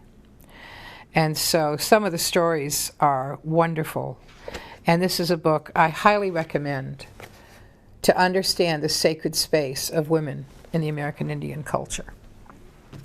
Now, as we approach summer and all the good stuff from the garden, here is a book called A Diet for All Seasons by Elson M. Haas, ND. MD, author of Staying Healthy with the Seasons and Staying Healthy with Nutrition. And let me tell you, just for the cover, it's worth it. I mean, what a beautiful, bright, colorful, healthy kind of cover. And it's a book that offers guidelines toward fresh food, of course, and family-oriented home-cooked meals instead of everybody getting something to eat, different to eat at the fast food restaurant. And the recipes are divided into spring, summer, autumn, and winter so that we can get our foods when they are best. And this is a Celestial Arts publication, and they're located in Berkeley, California. So since we're in spring, I'll just whip through a couple of the spring recipes, and they do like four-day rotation diets, and they represent the four. A typical spring menu would be oranges, cream of wheat, almonds, pasta with garbanzos, and a salad of mixed lettuce and spring greens, such as dandelion and sorrel. And for dinner, a pureed carrot soup, perhaps with miso, and steamed artichokes. Another day, it would be chicken and rice cakes and fresh vegetable minestrone and pesto sauce and a couscous salad and polenta with tomato lentil watercress bisque, which sounded pretty interesting. And of course, the recipes are in there for all of them. The summer recipes are more fruit, but also ratatouille and Mexican salad. And anyway, the recipes are good. The description of the foods into the acid-alkaline balance is useful. The daily schedule in tune of, trying to get up with the sun and go to bed early, which used to be very hard for me to do, and now does not seem to be so hard to do. I wake up earlier than I ever used to. I wake up at a time, and sometimes I was going to bed. So I seem to be fitting into that. Maybe I'll get healthier. Yeah, you start waking up at 5 o'clock and going, the person isn't supposed to be awake at this hour of the morning. But if you are to read this book, they'll tell you you do need to be awake at this hour of the morning. Another thing that he does is look at not only the acid-alkaline, but the elemental nutrition that the Oriental people use with like the organs and wood, fire, earth, metal, and water, and dividing things up that way. So it's a good book. It's not expensive. It's $12.95, and it's very valuable in terms of the recipes. Talks about certain raw foods that are good to eat or not good to eat with each other. All those kind of things that I think you wonder when you think about changing your diet and you read everything about becoming healthier, but then you think, do I want to do this? Is there an easy way? No, of course there's not an easy way, but this kind of helps. At least it tells you what you can and can't eat together. Last of all of the books is a book which has been out for a while but just came into my hands today. Susan Seddon Boulay is a well-known New Age artist. And this book, Shaman, has got some extraordinary paintings. I have seen one of her goddess calendars, which is very beautiful. But this book, the one on the cover is beautiful. The shaman transforming into a wolf. But there are shamans with lion faces and birds in the book. The paintings are just out of sight. And the woman is very spiritually gifted. There are some just extraordinary. That's the only thing I can say. And the writings are equally fitting. Sometimes dreams are wiser than waking. Ah, how true it is. Here's a lovely one. After our moon mother at her sacred place, still small, appeared, and now yonder in the east, standing fully grown, makes her days. Now our spring children, whoever truly desires in his heart to grow old, taking prayer meal, taking shell, taking corn pollen, one by one shall make their roads go forth. Or if a man is sick, I turn into a bear, the great bear of the first creation. My fur is all white, but no polar bear. I'm the bear of the first creation. I lick my paws all over. I seize hold of that man and squeeze him tight wherever it hurts him. Then I blow all over his body with my healing breath, the spirit breath of the first creation. Lovely, lovely thoughts, lovely pictures. Treat yourself. It's well worth it. Okay, now it's time to talk about what's happening over the next few weeks astrologically. This is the time of Gemini. The Sun entered Gemini on Sunday, May 21st at 7:34 a.m., where it will be for the next 30 days, lightening the general atmosphere and opening new doors of opportunity, in spite of the fact that Mercury is retrograde for most of this period. And I will digress for a moment to talk about Mercury retrograde. Not that I haven't done it before, but I always feel it's necessary to mention it again. Mercury goes retrograde about 3 times a year. It has already been retrograde once this year, from the end of January till mid-February, and it will be retrograde one more time from the end of September through mid-October. When it turns retrograde, it always gives us a different look at whatever's going on in life. So if everything was going to the right, and you think, I wonder how it would look to the left, this is your opportunity, because then when it goes direct, you go back over that same ground again. Now, this is particularly useful with Mercury because Mercury rules the thinking and the communication. So if you have been talking over a subject, say in the last 2 weeks since Mercury went into Gemini, there have been particular subjects under discussion, but nobody's really reached a resolution of any kind.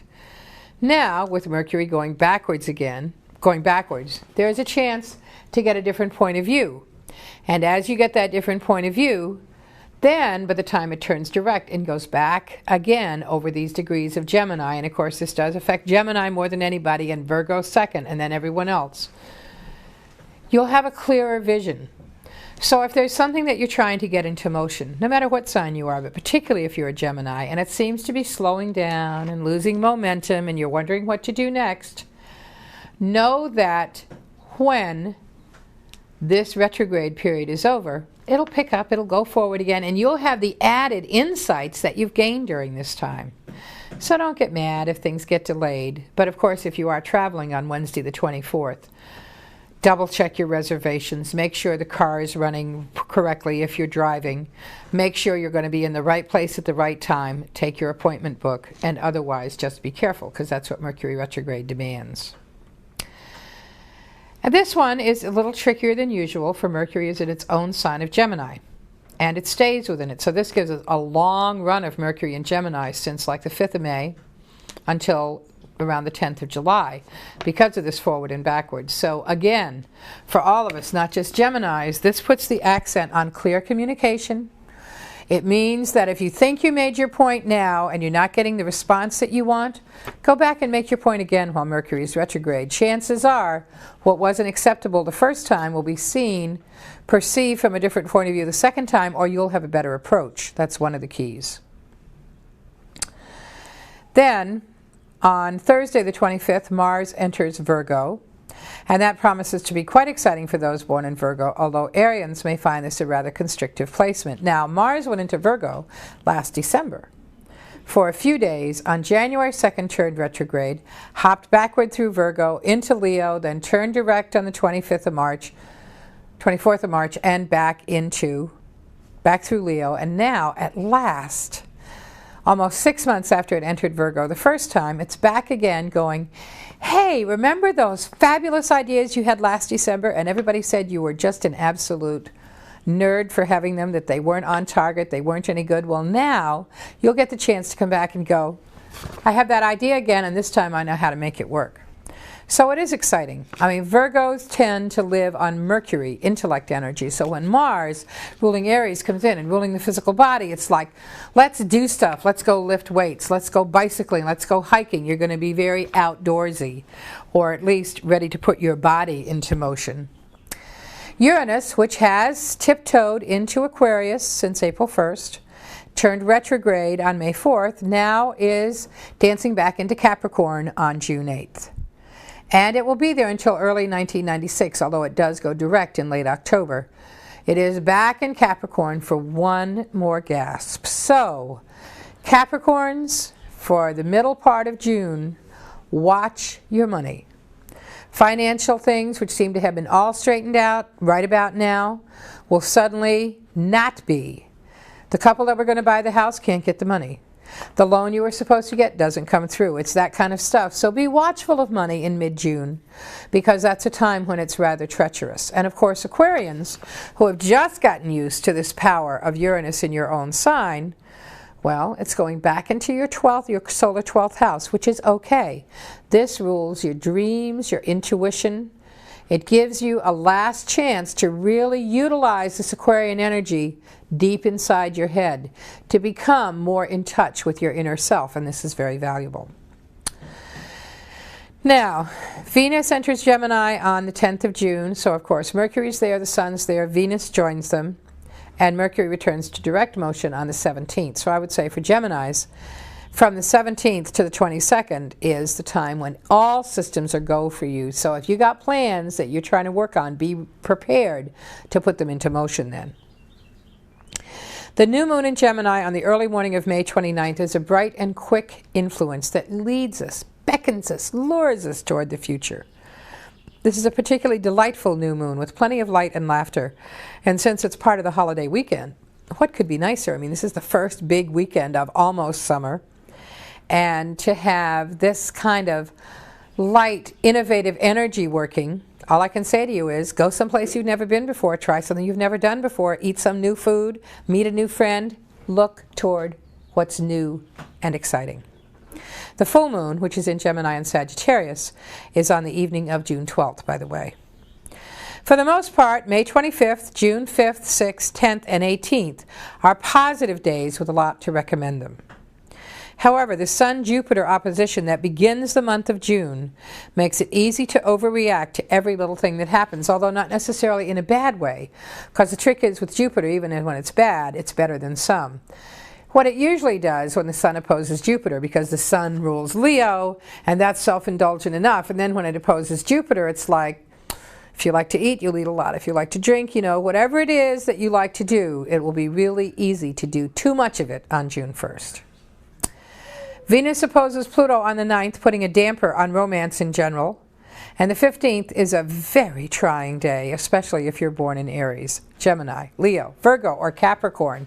All of those signs are getting smacked around. And the 17th is a day when it's easy to misjudge a situation that's actually meant to be quite simple. The Sun enters Cancer for the summer solstice late on the 21st. That will be a whole new kettle of fish, because that is the day that the ancients yearned for, the longest day, when it was light from early in the morning till late at night, and everyone could dance and revel under the stars in the warm air.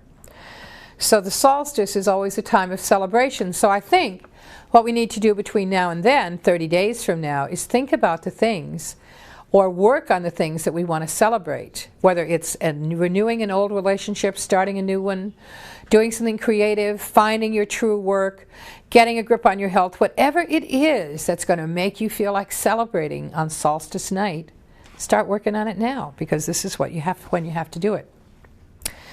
Now, I want to give you the two, I don't have much of a calendar because nobody sent me anything, but I want to give you the two meditation meetings, Sunday, May 28th, 7:30 p.m., 28 Conant Square in Brandon. The celebration of the new moon in Gemini, giving us a lighter touch when it comes to emotional issues and encouraging us to bring the results of our spiritual work out into the open where it can be seen. Gemini is a time of blossoming energy, so let's put that to work in our lives. As I was just saying, it's time to let things blossom. On Monday, June 12th, we celebrate the full moon in Gemini and Sagittarius, full of duality from one moment to the next. Relationships come under the scrutiny of the universe, and it's a time when decisions are pressing, but it's best to wait until after this moon is passed before trying to make any major decisions, because in true Mercury's retrograde, affecting this full moon also, because it falls very close to the placement of Mercury, whatever you think was the best decision you've ever made on June 12th, by June 14th, you'll go, no, I don't think so. Maybe I don't want to do this. And by the 17th, when Mercury goes direct, you'll have completely changed your mind. So do yourself a favor and don't make too many decisions under this. Other important stuff to think about during this time, and I will quote from, by the way, if you really are interested in astrology, I mean really, really, because this is pretty much a magazine almost written for astrologers, but would like to find out more, it's called Welcome to Planet Earth. After many years of being a monthly, it's become a bi-monthly. It's published by Great Bear Publications, which is Mark Lerner in Eugene, Oregon. And it is a terrific, if you want to learn about astrology, if you want to get all kinds of points of view, this is the way to do it. It has a very nice piece in here by Kelly Hunter, who is a Vermont astrologer from Montpelier, who does a lot of national stuff. But what I really wanted to read, because it was so funny, just a little tiny bit, because I know we're getting close to the end. There's a lady named Kim Rogers Gallagher who writes a lot for them, and I met her at a conference I was at in Portsmouth last year, and she is what you call a hot ticket. What a lady. And she's been writing a lot about O.J. Simpson, and I just wanted to read a couple of lines. More on Mercury retrograde and the O.J. thing, and don't try to say you're sick of it either. And she says, okay, I'll admit it, I'm obsessed, with the trial that is. I had the worst virus of my life last month, so I actually spent 3 days lying flat on my Sagittarian back with only the TV for company. But I'm fascinated, at least I'm honest about it. But one of the things that is very funny is Virgo rules small animals and pets and so forth, and of course Mercury is retrograde, so she says. And of course, the only witness to the crime can't speak because he's a dog, a pretty darn good Mercury retrograde symbol. As is the fact that the man who found the Akita remembers exactly what time it was because he walked his dog every evening at the same hour. It's a very funny article. It's written, like I said, by Kim, who has a great sense of humor and a look at astrology, but this is a great magazine. Think about reading it or subscribing.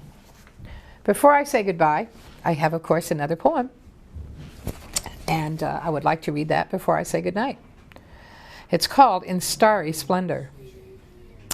I think had I not learned my way to peer at the mysteries of the heavenly configurations, I would have been in veritable truth a stargazer, locked in embrace with my telescopic truths, gazing at numberless worlds so near and yet so far, so safe. Yet dizzying chasms yawn where no one yet has gone and return to tell the essence of the tale. I wish to lose myself in the veil of stars that shimmer between me and any darkness, making safe the night that tickles my hidden fancies with thoughts of alien boogeymen that could, who knows what, crawl inside my mind in some convoluted form of channeling. The stars will shelter me from all those imaginings, so I can stroll with studied nonchalance into the night. Head upturned to more easily gulp the entire Milky Way. How deliciously it slithers down my hungry throat, filling my belly with sheer sparkles of delight that push their way out through my skin and make me smile. Oh yes, the stars make me smile and laugh and sing and dance and who knows what. How blessed are we to stand beneath the starry splendors of the nighttime sky, in endless hues of indigo and blue. How fortunate to be a part, infinitesimal though it might be, of the wheeling powers of the universe, and at night to touch them, passing by to feel the sparkle come from them to me. And most of all, to be part and parcel of the sky. What a gift. Well, we're almost at the end of our show. Before I go, I want to ask you to join me next month when the sign is Cancer. It will be the time of the summer solstice, that wonderful longest day. Maybe we'll do a little reveling on the air, who knows. But it is definitely a time, Cancer's a time of emotions, so this lighthearted Gemini energy is leading you toward a better understanding of your emotions, and that's okay.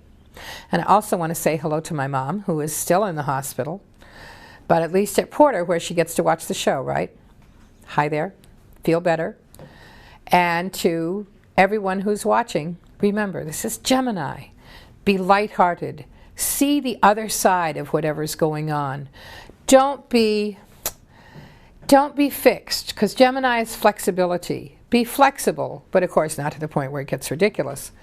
But always be willing to see the other side, and even within yourself, to admit your own shadow side and look at the shadow and the light within you and see how they can be brought together. How can you make all parts of yourself work for the best of everybody? How can you make all parts of your family, your town, your state, your country, the world, here we go, the planet? Gemini shows a way to make things work better. So onward into Gemini with hearts and minds open. Yes, Mercury's retrograde from the 24th to the 17th, but so if that letter doesn't come, call up and ask if it was sent. If the check's not in the mail, call up and demand it. And most of all, be sure you've got the right number before you start talking. This has been a moment of Gemini time, wherein everything is not always quite what it seems, but sometimes is more so. Until we meet again, This is Kathleen Johnson, wishing you a happy time.